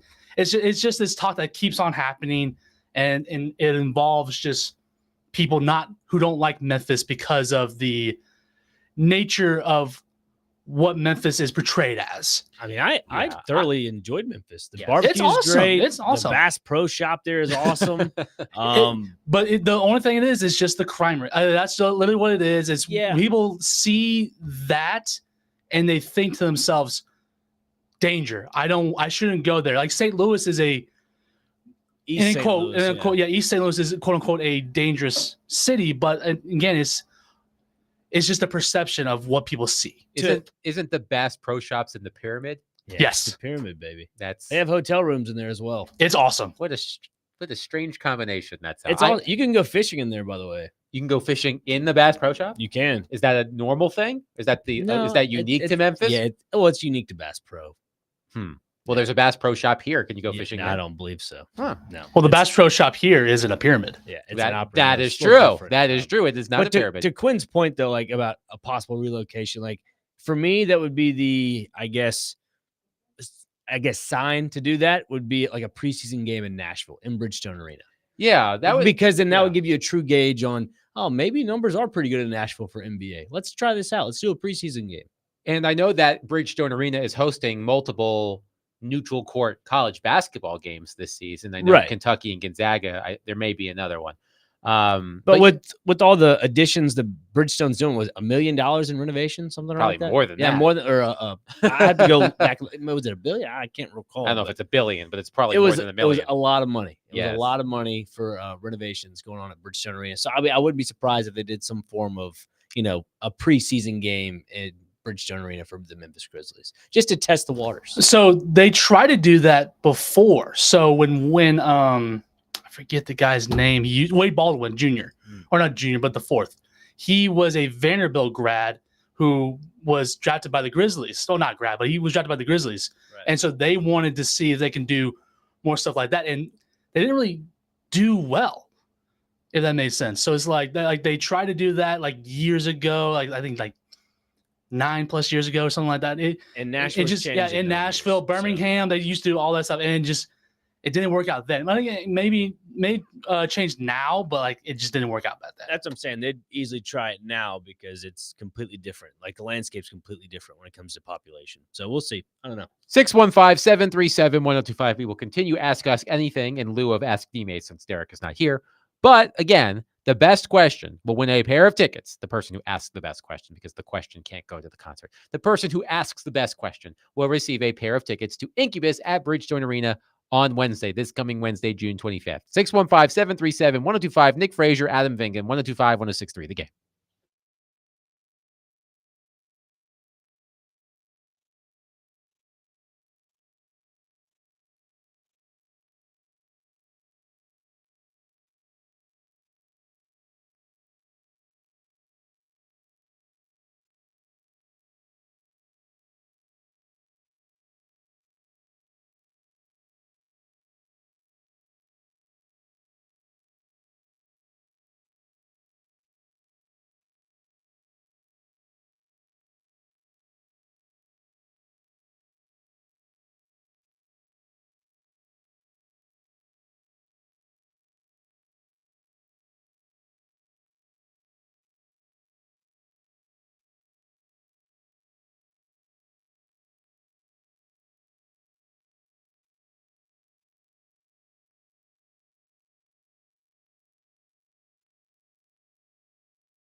D-Mace, Fingan, and Donick, 102.5, 106.3 The Game. Adam Vingan, David James, and Nick Frazier with you here today. And instead of Ask D-Mace, since Derek is not here today, we're doing Ask Us Anything at 615-737-1025.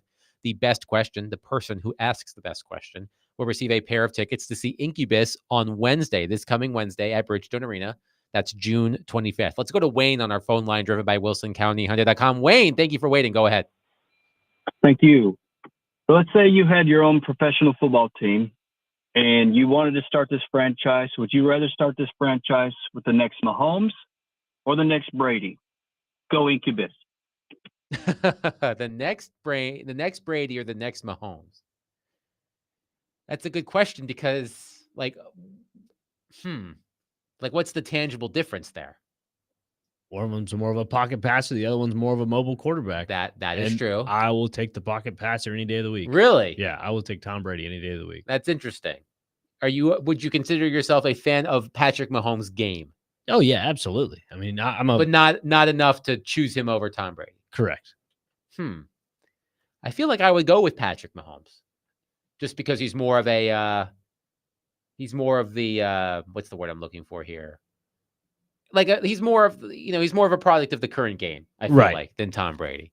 So I think maybe Patrick Mahomes may be more better suited for the NFL the way it's going than Tom Brady, although Tom Brady was excellent for a very long time. That's fair. It is an interesting question. I don't know. I just think, if you were to add Tom Brady to the mix of any team, they're instantly better. You can say the same thing for Mahomes, but Tom Brady made wide receivers really, really good. Julian Edelman was probably just a mediocre slot receiver on any other team. With Tom Brady, they went to a whole nother level. You look at Patrick Mahomes and he could literally have any weapon on the offense that's mediocre player, and they could turn it like McCole Hardman.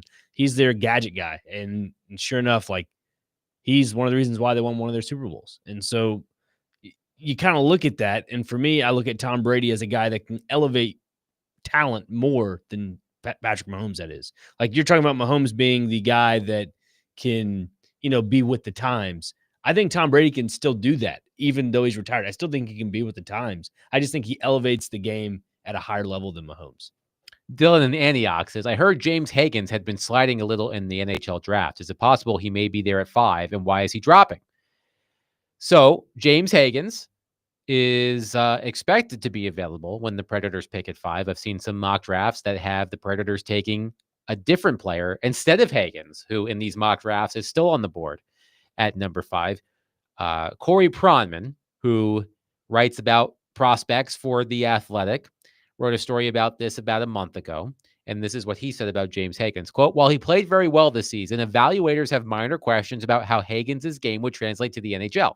At Boston College, he had stretches this season where he was hard to notice at even strength and had too many games where he was invisible. He struggled to consistently get to the inside against bigger college defenders. He also struggled to score goals this season. At barely 5'11" and without a physical edge, his profile becomes harder to project as a top-line NHL center who you can win with. His compete level is decent, and he looked good at the World Juniors, but I wouldn't call it a standout trait. If Higgins turns into the most offensively productive player from this class, I wouldn't be shocked. And frankly, I would call him the most purely talented offensive player in the class. But winning in the NHL is about more than scoring. Several players may go ahead of Higgins simply because the profile they project as, bigger two-way players, most as centers, is more valuable to NHL teams than a dynamic scoring small player who may or may not be an NHL center. So that answers your question, Dylan, as to why James Higgins is falling in the draft. Ben says, how do you feel about the price of sports going up for fans to the point where some people are dropping out entirely and then the rest are footing the bill? Well, we did talk about this earlier this week. June Lee wrote a story for the New York Times about how much it costs to be a sports fan. He said to subscribe to all of the streaming services he needs to watch sports, it cost him more than $2,600 a year. And the price of being a sports fan, it's astronomical compared to what it once was. And I do think, Frazier, and this is what Willie and I and Derek talked about the other day, is those casual fans are going to be turned off by this. The diehards, we're in. We will pay because we want to watch our favorite teams. But those of you who are out there who like sports but don't love sports, and you're like, yeah, I'll go to a Predators game a season, or I'll go to a Titans game a season, with the prices that it costs to go to games, with how much it costs to have all of the services to watch all the games, sports are going to lose those casual fans. Yeah, and the price of not just to stream it, but to go to games, that's another turnoff.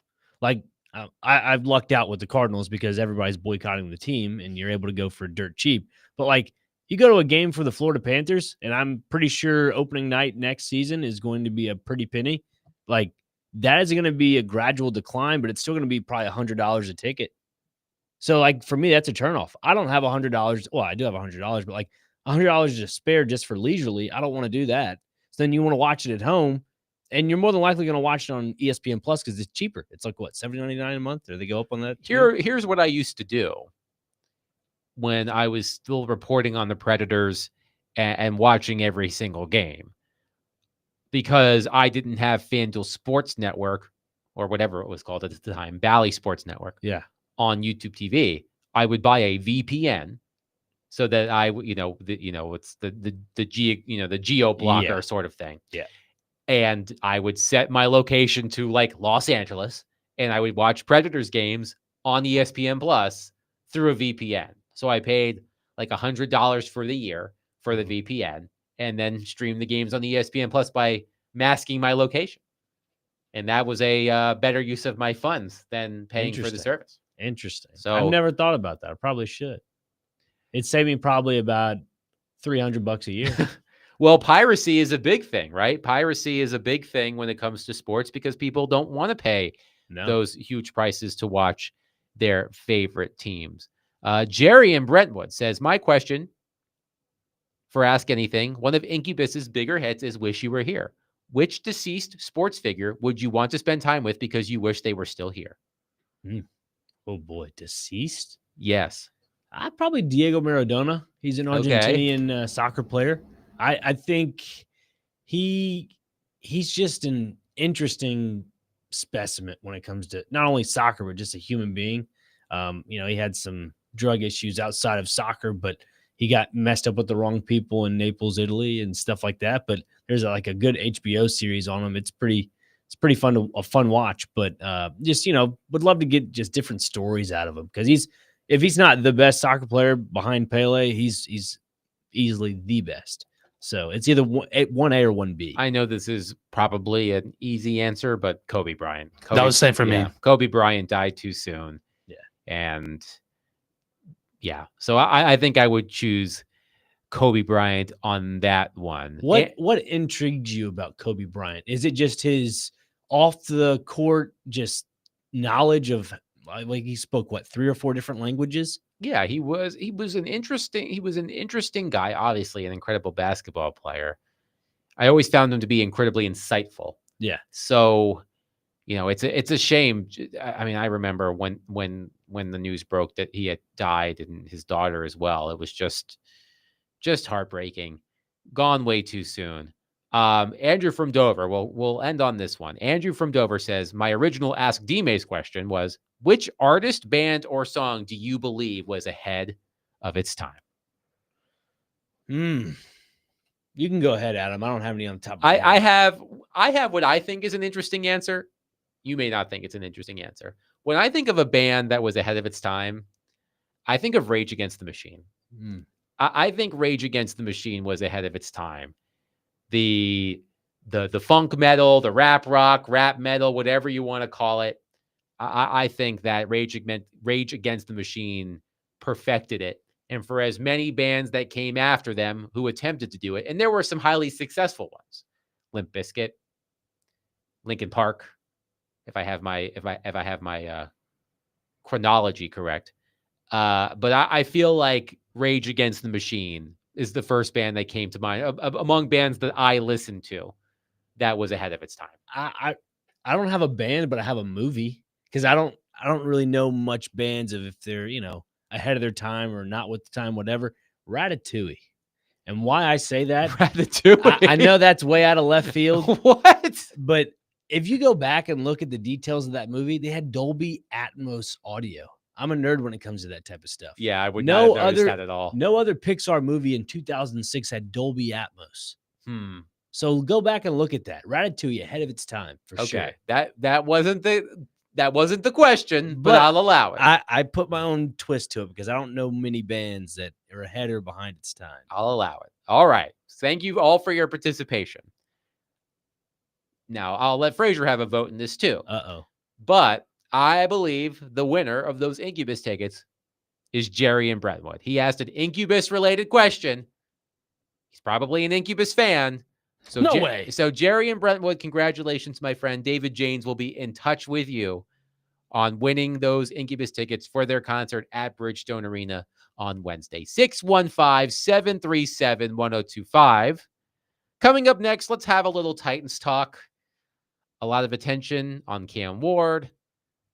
Also a lot of attention on Brian Callahan. An interesting column in the Tennessean by Gentry Estes I want to get into. Coming up next, 615-737-1025. Nick Frazier, Adam Vingan, 1025-1063 The Game.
D. Mace Fingen and Donick, 102.5, 106.3 The Game. Broadcasting from the Busy Bee Plumbing, Heating, and Air Conditioning Game Nashville Studios, home of the $99 yearly Beehive membership, where the buzz is always about great service. And we are presented by Bet365. Whatever the moment, it's never ordinary at Bet365. Adam Vingan, David Janes, Nick Frazier here with you today. Willie Donick and Derek Mason out today. So, the offseason portion of the Titan season is over. We've got, what, a month or so before training camp starts? A month and a couple. July 22nd, I believe, right? yeah, either 22nd or 23rd. So roughly a month until the Titans reconvene for training camp and the season truly begins. And a lot of attention, of course, is going to be on Cam Ward as the number 1 overall pick and the presumed starting quarterback for the Tennessee Titans. But of course, as well, there's going to be a lot of attention on Brian Callahan. And in the Tennessee, a couple of days ago, Gentry Estes, friend of the station, wrote a column with the headline, Brian Callahan is trying to beat the odds and keep his job with the Tennessee Titans. And Gentry wrote in part, quote, asked how lessons from last season have affected how he goes about his job, Callahan cited, quote, a different urgency, end quote, and in, quote, how I deal with the staff in particular, end quote. Callahan, however, opted against sweeping changes to his staff. Offensive and defensive coordinators were each retained. Ultimately, Callahan did little other than upgrade the special teams coach by going from an overmatched Colt Anderson to the highly respected John Fossil. The humility to learn and adjust can be powerful for a football coach. Most have egos preventing that, but Callahan has demonstrated that he's not too proud. He's also shown loyalty to his coaches. These are positive qualities for a human being, but no one doubts Callahan as a quality person. We still have no choice, however, but to doubt him as an NFL head coach. If he wins a few more games in 2025 and gets the Titans closer to respectability, it'll be one of the more impressive coaching feats in the league. And even that still might not be enough to appease ownership. So good luck, Brian Callahan. Seems like you're going to need it. That was Gentry Estes in the Tennessean earlier this week. And Frazier, you reminded me that Jared yesterday gave his quote unquote Vegas odds, his Lost Jared odds, I believe he calls it, on Callahan surviving past this season. And he put the odds in favor of him losing his job. I'm curious for your opinion on Brian Callahan as a coach. I know that you and Chase and Big Joe have talked about this, just like we have on this program, just like Robbie and Rexro, just like Jared. I would love your opinion on your thoughts on Brian Callahan as a head coach. Was there anything you saw from him last season that you liked, and what must he show you this season to prove that he has what it takes to be a successful NFL coach? I think he has to be more assertive as a head coach. I think there was a lot of things that kind of were a little more laxed, like the whole Jeffrey Simmons thing last season when he went off at a local media member here in the market. I think that should have really set the standard, and he didn't pounce on that opportunity. Other things is in, when Will Levis would do his little weird antics and, you kept alternating quarterbacks week in and week out. Is it Will Levis? Is it Mason Rudolph? Once you make the decision to move off of Will Levis to go to Mason Rudolph, the chemistry is gone. That the chemistry in the locker room, to me, I mean, I'm not in the locker room, but from a guy that's played football, like it definitely puts a wrench into things mentally for other players on that team. So I think that's another knock on Brian Callahan. And I think one more recently that I was not a fan of is this whole point system thing. I know it's very elementary for the most part, but I've been a part of a system that's used that, and it didn't bode well for us at all. And I don't want to keep using my personal experiences, but when you do something like that and there's no end goal for that, and your players don't know what you're getting out of it, but yet you tell media that it was good morale for this team, we're building chemistry, we're building a better foundation that way, it's going to have to be shown on the field during training camp immediately. And that comes with joint practices. I think that's your primary thing you got to really see is, has Brian Callahan made benefit to this team this offseason, and that'd be in joint practices. So that's my knocks on Brian Callahan right now. I think he's a knowledgeable coach. I think he knows what needs to happen, and that's win football games. But I've said it before on these airwaves, especially on the weekends. If the Titans go 1-4 or something like that, I think it's a short leash for Brian Callahan, and he might be out the door. So I've referenced this on the show before, but I do find it fascinating that 5 of the past 7 quarterbacks drafted number 1 overall have had their coaches fired in season in their rookie years. Caleb Williams last season with Matt Eberflus, Bryce Young with Frank Reich, Trevor Lawrence with Urban Meyer. Now, Urban Meyer was just a disaster. That was from a the different start. situation. Right. Yeah. Baker Mayfield with Hugh Jackson, and Jared Goff with friend of the station, Jeff Fisher. So 5 of the past 7 quarterbacks drafted number 1 overall have had their coaches fired in season in their rookie years. And not every situation is the same, but there is a trend there. And it always leads to conversations about how a coach should be evaluated when it comes to developing a young quarterback. And I remember late last season, Willie, Derek, and I were talking about this, about if I'm Brian Callahan, this is me speaking. If I'm Brian Callahan, if my choices were acquiring a veteran free agent quarterback, such as Sam Darnold, or and that probably leading to more wins. Like if Sam Darnold was the Titans quarterback, you're probably going to win more games than you're going to with Cam Ward this season. So if my choices were, I'm Brian Callahan. If my choices were the Titans sign a veteran quarterback who can help me win games and boost my record, or the Titans draft a quarterback number 1 overall, and I have another opportunity to develop a young quarterback, I'm choosing the latter. Because when the Titans hired Callahan, they talked him up about all of the quarterbacks he had worked with in the past, veteran quarterbacks. They were confident that he could develop Will Levis. That did not happen. I think that's more of a reflection of Will Levis than it is of Brian Callahan. But because they are connected, Will Levis's failure is seen as Brian Callahan's failure. So for me, if I'm Brian Callahan, I wanted an opportunity with another young quarterback to show you, hey, without saying it, Will Levis was beyond fixable.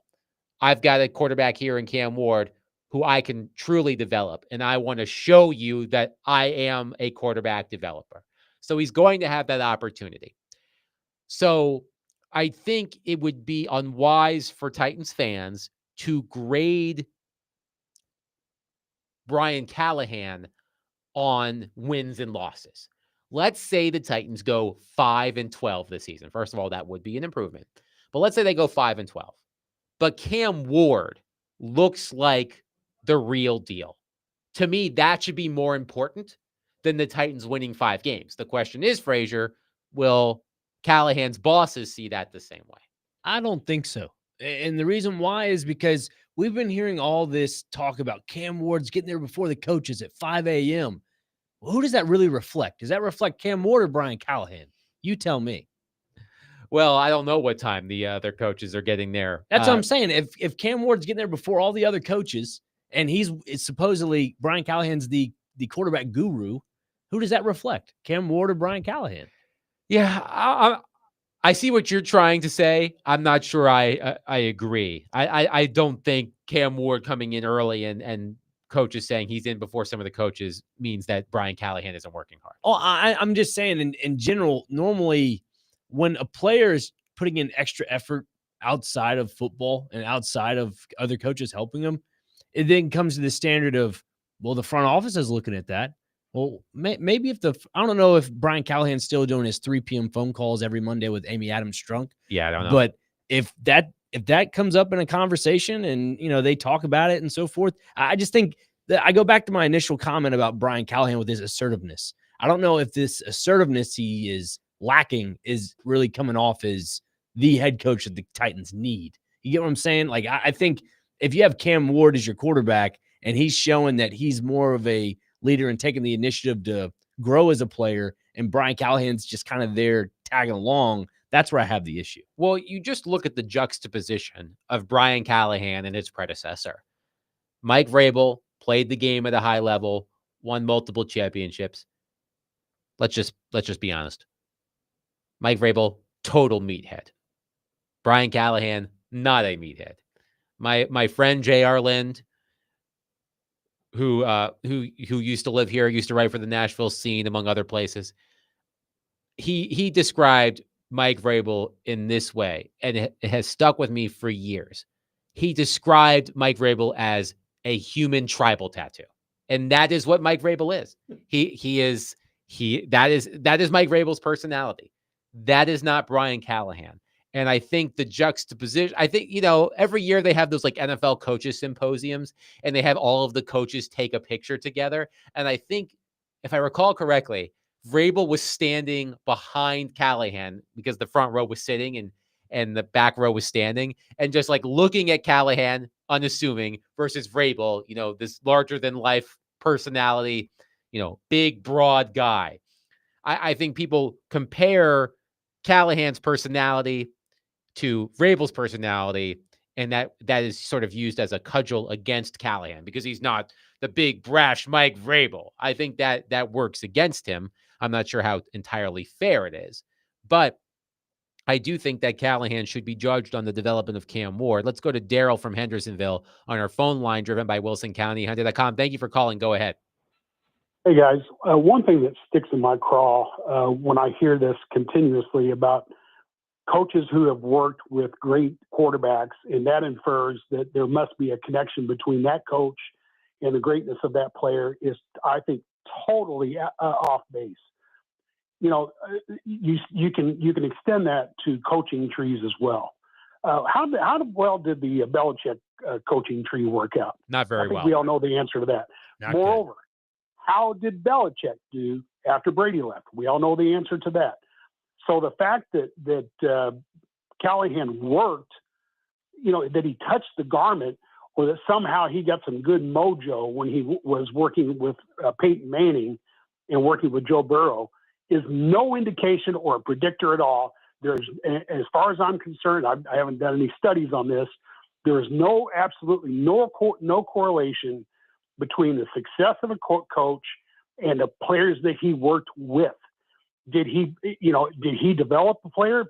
Who knows? I mean, he might know, the player might know, but outside of that, I don't think there's any indication that just because Callahan worked with any other great players, great quarterbacks, is going to say, well, that's going to rub off on Ward. No correlation there at all. So maybe he will be a success. I hope he is. But just because he worked with these other players doesn't mean squat to me. Thank you for the call. And I've actually pulled up the Titans news release from when they hired Brian Callahan. Quote, in Cincinnati, he was an instrumental part of quarterback Joe Burrow's development. Callahan began his NFL career as a coaching assistant for the Broncos in 2010 before being promoted to offensive quality control coach in 2011 and then offensive assistant in 2013. During his time with the Broncos, Callahan worked with quarterback Peyton Manning during a time when the Broncos won the Super Bowl and Manning was named NFL MVP. Callahan was quarterbacks coach for the Lions in 2016-2017 when he helped Matthew Stafford develop as one of the league's most productive quarterbacks. While working with Stafford, Callahan helped the veteran finish third in passing yards and fourth in passing touchdowns in 2017 while posting a then career-best 99.3 passer rating. Callahan joined the Raiders in 2018 when he helped quarterback Derek Carr achieve a then career high in passing yards while leading the AFC with a 68.9% completion percentage. So the Titans, when hiring Brian Callahan, and I mentioned this to Willie and Derek in the past, that, to the caller's point, he worked around these quarterbacks. No one is saying that Brian Callahan had a significant impact on Peyton Manning when Peyton Manning was with the Broncos. Peyton Manning was Peyton Manning when he was with the Broncos. But the hope from the Titans' perspective was working with these great quarterbacks would help him learn the lessons necessary to develop a quarterback on his own. I've also heard this too, Frazier. In the lead up to the draft and right after the draft, a lot of stories were written about Cam Ward and the Titans. And Brian Callahan would consistently in these stories and interviews reference his time working with Joe Burrow, because Callahan did work intimately with Joe Burrow in Cincinnati. And people would say, well, Joe Burrow's Joe Burrow. I mean, I get that, but Callahan, more than any of the other quarterbacks I just listed, actually did play a hand in Joe Burrow's development. Yes, I know Joe Burrow he's a stud, right? But I don't think you can diminish the role that Brian Callahan played in that development. Also, that's Callahan's reference point when dealing with a quarterback drafted number 1 overall, Joe Burrow. So he leans on that experience. I've got no problem with that. I do think that the Titans, in building up Callahan when they hired him, was he worked with all of these great quarterbacks. So he's going to rub off on Will Levis, which did not happen. But you hope it does happen with Cam Ward. Yeah, I mean, it was a sales pitch to get him the job. But, I mean, you mentioned Peyton Manning and you mentioned Joe Burrow, especially Joe Burrow being the close ties he has with him when he was in Cincinnati. It reminds me of just he's there as an aide, and I think Callahan's a really good play caller, I'd say, instead of being a true head coach when you're overseeing everything. I think coaches like this that try to make the transition from being a quality control assistant to an offensive coordinator to a head coach, there's a bit of a transition period, and I think that's what you see in the first year with Callahan, but yet it comes back to the assertiveness. If you're not assertive, making the transition from an OC to a head coach, you lose, I wouldn't say the respect, but you lose a little bit of a grit factor. And I think Cam Ward brings that grit factor, and hopefully that instills it back into Callahan, if that makes sense. I firmly believe that Will Levis was beyond fixable.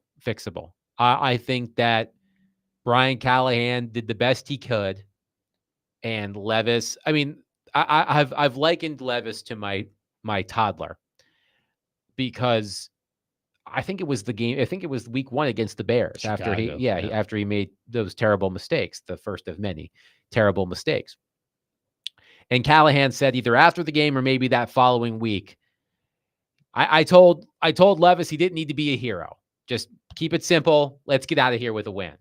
And it reminded me of sometimes when I have a disagreement with my little one, and I'll say, Arlo, don't do that. And he looks at me and goes, I'm going to do it. Like I sometimes I compare my toddler to Will Levis, but that's sort of what I felt like with Levis, that you could try to hammer home with him these certain concepts, and I just don't think he was able to grasp all of them. I'm more confident that Cam Ward will be able to do that. Now, does that mean that I think that Cam Ward is going to be the Titans franchise quarterback for the next decade? I don't know the answer to that, but I'm more confident in what I know of Cam Ward's makeup than I am of Will Levis's makeup, that he will take the coaching and won't make the boneheaded mistakes that it's not Brian Callahan's fault, in my opinion, that Will Levis did all of the stupid things he did last year. Brian Callahan wasn't coaching Will Levis to do those things. Levis was doing those things because he couldn't handle the pressure. Yeah, but as a coach, that's your responsibility to help stop that. I know that. I mean, that's week in and week out at practice. Like, listen, that's fair. Yeah. Like, you can't go and say, oh, well, I mean, you can't go and say, but I'm just saying in general, like, if you're Will Levis, you can't go out there week in and week out and just throw up just random stuff. That's what it falls on Brian Callahan's shoulders for. You can't go to practice and say, Will, we can't throw 4 interceptions in 1 week. We can't do that at all. And then you go into the next week in practice and you throw 2 interceptions. And after practice, you know what? Well, you only threw 2 interceptions. Make sure you don't throw 4 this weekend. What does he do? He throws 4. You can't do that. As a coach, you have to stay accountable. This acronym I use, ACT, accountability, consistency, and trust. I mean, Callahan is not doing any of that when it comes to Will Levis. And so to look at Will Levis I look at him as a sales pitch for Brian Callahan to get that job last year. And then now that he's in the job, you have to apply what you know and actually put it on the field.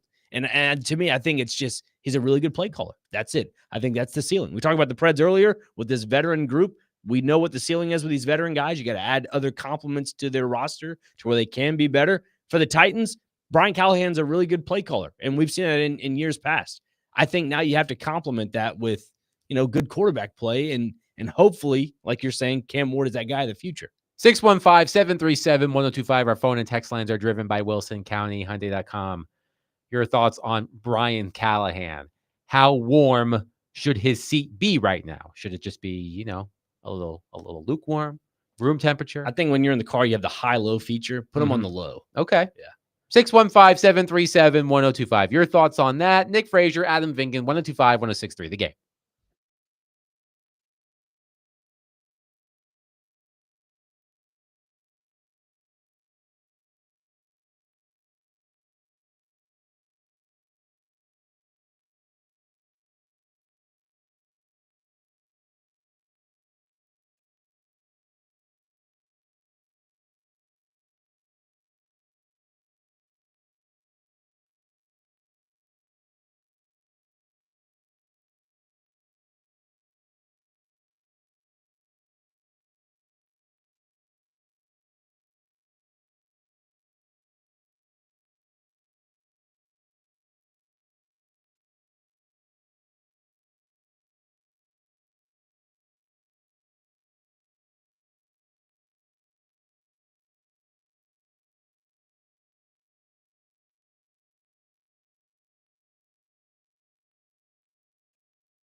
D-Mace, Fingan and Donick, 102.5, 106.3 The Game. Adam Vingan, Nick Frazier here with you today. Willie Donick, Derek Mason out.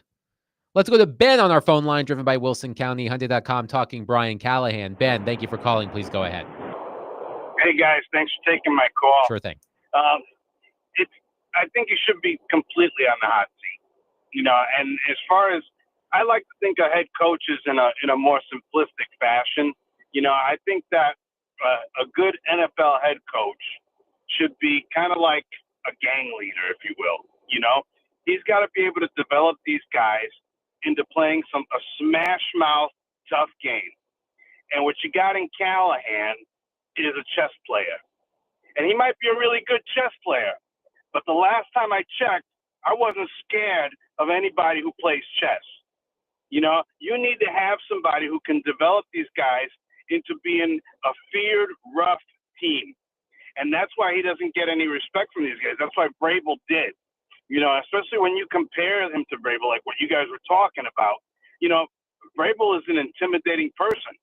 And there were reports that even Amy was intimidated by Vrabel because of who he was. And that's the kind of leader you want on your football team. You go around the league, you look at any of these head coaches, they might not be scary and intimidating like Vrabel, but you look. Did we lose Ben? We may have lost Ben, but I think the point was there. Yeah, and that's actually what I was talking about with you in between the breaks. You was were. that I come from a football mentality of put your hand in the ground when the whistle blows. All 11 guys are going at each other until that whistle blows again, until the play stops. That is the grit that's missing with this football team. Everything is all position specialized. Quarterbacks here, running backs here, wide receivers here. I get that. You got to hone in on the craft. But at the same time, when you start specializing certain things, you lose the essence of a baseline culture. And to the caller's point with Ben, he mentioned Vrabel. Vrabel kind of had that with everybody. He built that foundation of some form of culture. And it's that grit, it's that football mentality that I think is lacking with this team. It's just the lack of the lack of winning with this team has caused them to go into this mediocre state. And it just, I think the value of players when they want to play good, they tend to not, because there's nothing to really play for when you're on a mediocre team. You're really just playing for the value of yourself and going on elsewhere, maybe getting traded or finishing out your contract and going somewhere else. That's the mindset to me when you look at a team like the Titans. They do so well in their last season of their contract. Titans tend to, we're not going to re-sign. You go somewhere else. They go somewhere else and they end up flourishing. I think that's the lay of the land. That's the way the NFL works. When you're in a market like Nashville, where it's a small market but yet growing, it's just you end up being mediocre. It's just simply it. John in Nashville says, say the Titans go 1-4 starting out and Callahan is out. Then who do you think will take over in the interim? I assume it would be John Fossil. Yeah. Since when Jeff Fisher was fired by the LA Rams, John Fossil took over for him. So John Fossil has experience as an interim coach. But it all comes down to Cam Ward. Yeah. If Cam Ward shows promise and the Titans struggle from a win-loss standpoint, I think that I think that Brian Callahan will continue to be his coach if they develop a good relationship, even if it doesn't translate to wins. Because let's be honest, the Titans are still among the league's worst teams in terms of talent. Okay. I mean, would you disagree with that? It's fair. It's a fair comment. I think, Pro Football Focus went through this exercise recently where they ranked the top 32 players at every major position in the NFL. And I think there were a total of 6 Titans players across all of those lists. Mm-hmm. I think Jeffrey Simmons, Devondre Sweat, Kevin Zeitler, Peter Skoronski, maybe J.C. Latham. I don't think Calvin Ridley was on that list. I think Tony Pollard may have been on that list. There isn't a lot of talent on this team. Mm-hmm. So I do think there is a limit to how much chicken salad Brian Callahan can make out of the chicken bleep that is on this roster. But if Cam Ward again shows promise, I do think that should work in Callahan's favor. So even if the Titans go 5-12, if Cam Ward looks like the real deal.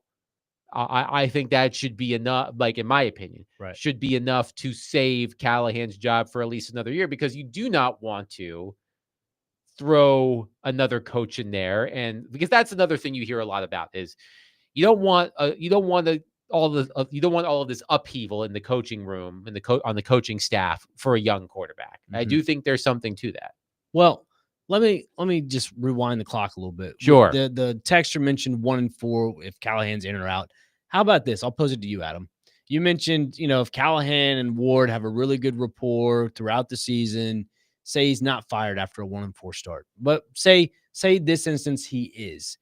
If the Titans end up losing 4 of those games by 3-point margin, or I guess 3 or more scores, would you say he's canned? In my opinion, I'd say yes. So they go 1-4 and all 4 losses, they're blown out. Yeah, is that what you're saying? By 3 margins. Yep. I mean, in that scenario, it would be hard. But yet, Callahan and Cam Ward got a great rapport. That's what you're talking about. They got a great rapport, man. I'm looking at their schedule to start. So you said 5 weeks. So they're at Denver, home to the Rams, home to the Colts, at the Texans, at the Cardinals. That doesn't seem like a schedule where they're going to be blown out. But say that happens. Say that happens. They get blown out by 3 scores, man. Again, yet they got a really good relationship. Like I hear what you're saying. They got Sunday dinner together every game, after every game. I hear what you're saying. I still think that if those losses are more on the defense than they are in Cam Ward, I would be okay with that. Now, wait a minute. Is Brian Callahan the head coach or offensive coordinator in this situation? If he's the head coach, he's gone, buddy. I'm telling you, gone. History suggests that you are absolutely right. I would just be wary of moving on from Callahan if Cam Ward is showing signs of progress. But let's go to T-Mac. I assume not Tracy McGrady. T-Mac from the borough on our phone line, driven by WilsonCountyHyundai.com. T-Mac, thank you for calling. Go ahead. Yeah, I don't think that Brian Callahan is on the hot seat. And the reason why I say this because, the quarterback and the head coach are always going to be paired together, whether that's Brady and Belichick, whether that's, what's his name, the head coach with Cincinnati and Joe Burrow. Dak Taylor. Will Levis put Callahan in a horrible position right at the gate. I mean, just playing doofus football and just doing dumb stuff. Like, if you go back and look at those games, if you eliminate a lot of those Will Levis mistakes, they win about 4 or 5 more games alone. So I really don't even think it's really Callahan. It was all bad quarterback play. And like I said, the quarterback put the head coach and the team in a bad position. So you really got to look at that. I do think that, and then of course, Mason Rudolph wasn't any good either. But I do think that they win a few more games with better quarterback play, and from Cam Ward. And I really don't think that the head coach should be in trouble at all. And I hang up and listen. But T-Mac, wait, before you hang up. Oh, he's gone. He hung up. Sorry. The thing is, if you're going to say Will Levis is the issue to all that, well, who's responsible for making them better? You're right that that's Brian Callahan. That's the head coach, the guy that has final say on player development. You're not wrong about that. And Brian Callahan, that Will Levis's struggles are a reflection of Brian Callahan's coaching. I guess it depends on how much of a reflection you think it is. Like, do you think that Will Levis's struggles are all on Brian Callahan? Do you think it's a little on Brian Callahan? I'd say majority. The reason being is because the way the Titans hyped up Brian Callahan when he came into Tennessee.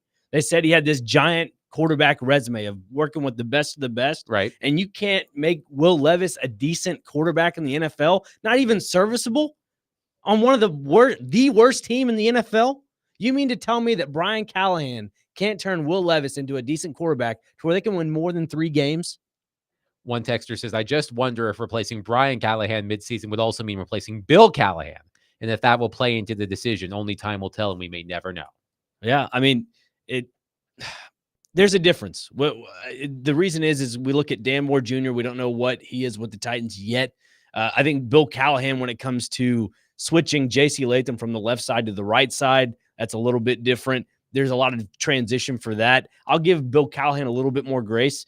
I mean, you could put some fault onto him for that because of Will Levis's decision makings for the lack of left tackle production and just offensive line production in general. But there's promise. There's been some promise with a lot of guys on the O line for Tennessee, and I think yeah, give him a little more grace. But as for Brian Callahan, I don't think you can give him that same amount of grace. Let's go to Ron in Hendersonville on our phone line, driven by Wilson County, Hyundai.com. Ron, thank you for calling. Go ahead.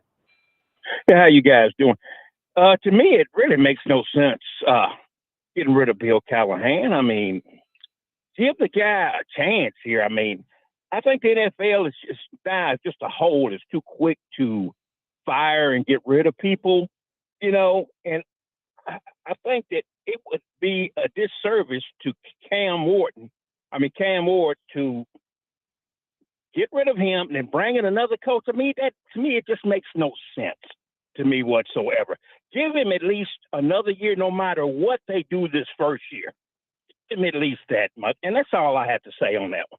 Appreciate the call, Ron. I think for me, when it comes to looking at a quarterback like Cam Ward, you want to do as much as you can successfully under that rookie contract. That's why I'd say, live in this microwave society of the NFL when you can coaches in the span of less than a season. I think that's what you got to really look at. A lot of franchises, organizations, they prioritize those rookie deals. And so going forward with that, I think you got to keep Brian Callahan on a short leash. You do. Yeah, I think barring what you were trying to describe earlier, Frazier, about they start with they start with losses in 4 or 5 games and they all look like the Bills game and the Lions game from last year. Barring that, I think Callahan makes it through the season. I really do. Because quite frankly, I don't think anybody is expecting much from this Titans team this season. So if they go 3-14 again, or 4-13, or 5-12, I think those are what the expectations are. I would like to see a full body of work of Cam Ward with Brian Callahan as his coach, and barring just a complete unraveling of the entire system on both sides of the ball, I think he should be given at least that. Now, if Cam Ward is stuck in neutral for most of the season and they lose a lot of games, I think it's fair game for Callahan at the end of next season. But I think I want to see Brian Callahan personally. I want to see Brian Callahan with an opportunity to mold another young quarterback. One texter says, you have to remember, Will was an older player coming out of college. Older players tend to have habits that are harder to overcome. So is Callahan really capable of corralling Levis? That was sort of my point earlier. But I would like to see Callahan have the opportunity with Cam Ward for a full season to see if Cam Ward can be that guy. And if Cam Ward shows promise, I think that reflects well on Brian Callahan. But if he's stuck in neutral, he looks like he's not ready, the team kind of falls apart. Absolutely. I think it would be best for the Titans if Callahan gets at least the full year to show that he can do it. And if it doesn't work out, it doesn't work out. 615-737-1025. We will continue to take your thoughts on this. We will also wrap up the week by taking it to the bank. That's coming up next. Nick Frazier, Adam Vingan, 1025-1063, The Game.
D-Mace, Finnegan, and Donick, 102.5, 106.3 The Game. Adam Bing and David James, Nick Frazier here with you.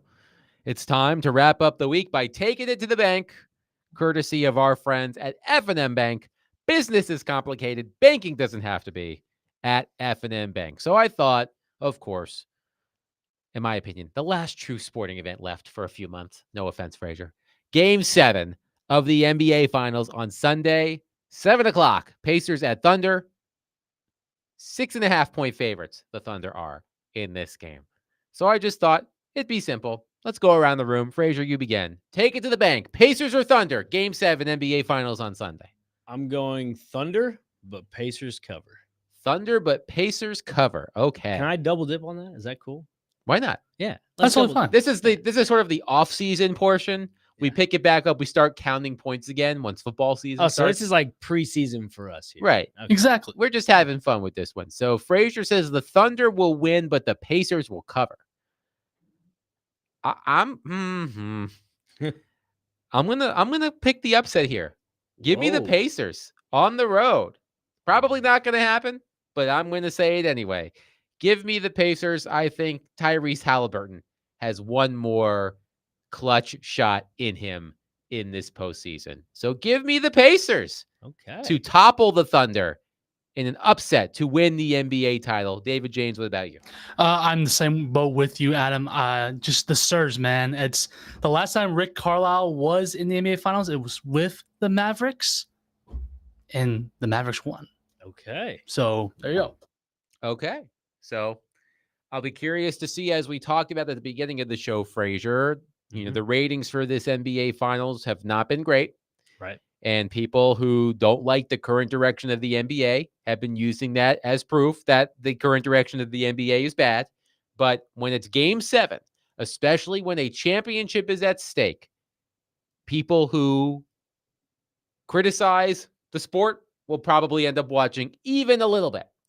So I will be tuned in on Sunday. Again, I haven't watched a full game of these NBA Finals. I've been tracking them. I've been watching pieces of games here and there. But I will make a point to be watching this game at tip-off. Now, if it turns into a bit of a blowout, I may turn my attention elsewhere for a little bit. But I will be watching from the start. I am fascinated by this series. It's been, intriguing basketball, really good players. So I will be tuning in. I did actually find this interesting. You are a noted baseball fan. Yes. Sammy Sosa returned to Wrigley Field for the first time in more than 20 years today before Chicago's game against the Mariners. He's set to be inducted into the Cubs Team Hall of Fame this year. As a Cardinals fan, I'm curious for how you feel about Sammy Sosa. As a Cardinals fan, I don't like him because he's a Cubs guy. But as for baseball as a sport as a whole, nothing was better. Yeah. Nothing was better. That home run race between him and McGuire, I think that's what really resurged baseball. And you got to tip the hat to him, because without that, baseball, I'm not saying it dies, but it definitely falls out of the public eye of what it really is today. Yeah, and Sammy Sosa has had an interesting, I was going to say career, but his life has taken some twists and turns. Yes, it has. Didn't he bleach his skin at one point or something like that? Yeah. Bleached his skin. I don't know why. I don't know if there was some sort of medical background to that. I don't know, but you know what? He has a smile on his face. He was at Wrigley Field. You know what? Let the guy live, No, I remember they would cut in to any broadcast when Mark McGuire or Sammy Sosa was up to bat during that home run chase. Mm-hmm. And even for someone who, again, does not classify himself as a huge baseball fan, it was awesome to watch. And, so by the way, the Cubs up 3-1 on the Mariners in the bottom of the second. So perhaps Sammy Sosa, effect. the Sammy effect. So Frazier, as we've discussed, you have an eclectic taste in many things, including sports. Yes. So for a lot of sports fans, Sunday will represent the end of the sports season, if you're not a huge baseball fan. But what are you watching? What do you like to watch in this space of time between the end of the NBA season, but before football season? I know you have a lot of sports you like to watch. Yeah, soccer is obviously a big summer sport in North America. A lot of European clubs are done right about now, but they're doing the FIFA Club World Cup, which 2 of those games I believe will be played next week here in Nashville on Tuesday and Thursday. I love professional darts. Luke Littler, world number 2, I believe, and Luke Humphreys, who is world number 1. Michael Van Gerwen, number 3, whatever. Not going to bore people with that. I love NRL, Australian Rugby, National Rugby League. When I was working overnight shifts here, that was the one thing on that kept me up. And my brother got me attached to it. So I, grew an affiliation for a team, the Brisbane Broncos. And they're one of those top 8 teams right now that are kind of fighting for a playoff spot. But overall, I just like the product. It reminds me a lot of the NFL. During COVID, that was kind of one of the sports that just, wasn't shut down. And the TV product, just the way things were presented, it just reminded me a lot of the NFL and like player personalities as well, like a Tom Brady of that league or whatever. It's just great. I loved every bit of it. Soccer in general has just been a big gravitating thing for me during the summer. So yeah, for my ticket to the bank though, I'll go with baseball. I say Rafael Devers hits a home run tonight against the Boston Red Sox. It's a reunion tour already. So it's the Giants versus the Red Sox. I say Devers goes yard. We did get a question during Ask Us Anything that we did not get to. Somebody asked you specifically about Nashville SC. Yeah. And how you're feeling about the club. So why don't we give Nashville SC a little love here at the end of the program? I think Nashville is definitely ahead of schedule. Nobody really expected BJ Callahan to have this much success this quick. I think Nashville, they have their I think they've developed and grown as a team as the season's gone on, especially when it comes to specific lineups. When you go up against teams, I guess in the top, I'd say 5 in the Eastern Conference or whatever, or bottom 5, they have an A side and a B side. And that normally kind of dictates who's in the midfield. And that's normally Patrick Yazbek and Eddie Taxeth as their A group. Then they kind of alternate. Eddie Taxeth has been the constant in the midfield for them. Taxeth is normally paired with like a Gaston Brugman or I'm trying to think who else. Matt Corcoran, the young player. Wyatt Meyer, he's a utility guy. But the way BJ Callahan plays, it's just impressive. A lot of high press, a lot of quick transition counterattack stuff. And they're really good. They're top 3, I believe, in the Eastern Conference right now. So again, ahead of schedule. They play this weekend, which is going to be a fun one to watch. They're away all their games this month. They only have 3 matches. They already had one last weekend against Chicago, and then now this weekend and the following. So Matthew in Nashville wants us to react to the big bombshell from Ross Dillinger on Yahoo Sports that Wisconsin has filed suit against Miami. In a landmark moment, Ross Dillinger writes, in a landmark moment in college athletics, one university has filed suit against another for the poaching of a college football player under contract. The University of Wisconsin and its NIL collective filed a complaint in state circuit court on Friday against the University of Miami over alleged tortious interference, according to documents obtained by Yahoo Sports. And a first of its kind and perhaps precedent-setting move, Wisconsin is seeking unspecified financial damages and a declaratory judgment deeming UM's action as wrongful for interfering with a binding revenue share contract between Wisconsin and Xavier Lucas, a former defensive back who left the program in January to compete at Miami. It was a groundbreaking decision in which Lucas transferred without entering the portal. It had already closed. And after signing the contract with the Badgers, the lawsuit details what transpired in the winter among the 3 parties, Wisconsin, Miami, and Lucas. Wisconsin claims that Miami communicated with Lucas, knowingly inducing him, despite knowing he had entered a contract with the school, something it terms as intentional interference that, quote, was not justified or privileged and caused Lucas to breach his contract. What do you think about all of that? I think it's just adding to all the pie when it comes to the Wild Wild West of NIL. I think it's bad for college football because money's going to get real finicky with this whole salary cap thing coming into it all. I think NIL is a scapegoat from all that. And so for this to be in a bit of asking for money from another, university, I think this is a big issue because then this only will domino effect to other schools. Like you're going to see more of these allegations happen because if there's a team or a college in some case or an athlete that's asking for more money or has some sort of, I guess, what's the best way to put it? Some sort of tampering issue when it comes to all this. That's what's going to happen is there's going to be a lot more tampering with NIL. And I completely understand why that's going to happen. I mean, yeah, it's a bit of a mess. I think it's only going to get messier. That's the issue. Like when you bring in a salary cap that's not really regulated for the most part. I get you have a lot of the amount of money and you can partition it certain ways within your university, but then you have the NIL and you add all that to it. Yeah, it gets very murky. The waters are murky, man. And I agree with NIL. I mean, I do think that players should be compensated, but it opens this Pandora's box of all of these issues, including one university suing another, as Ross Dellinger of Yahoo reports, Wisconsin suing the University of Miami over what they allege is a breach of contract with a player that they thought they had in their mix. But Frazier, they should just give him some cheese. They do have plenty of that in Wisconsin. Frazier, this was the first time you and I have hosted the show together. Yeah. I get to check you off of my bingo card. I've worked with a lot of different people on the station. This was the first time we hosted the show together. I had a wonderful time, my friend. It was fun. Yes. Good way to end a good Friday, huh? Yes, absolutely. So that'll do it for us this week. Willie and Derek back next week. Jared out today. In addition to Force Company sans Nick Frazier, it'll be Connor Newt and Jake Lyman coming up next. I hope you all have a wonderful weekend. Thank you for spending your Friday late morning and early afternoon with Frazier and myself. And on behalf of Derek Mason, be loved, love on your people. Have a wonderful weekend. Peace.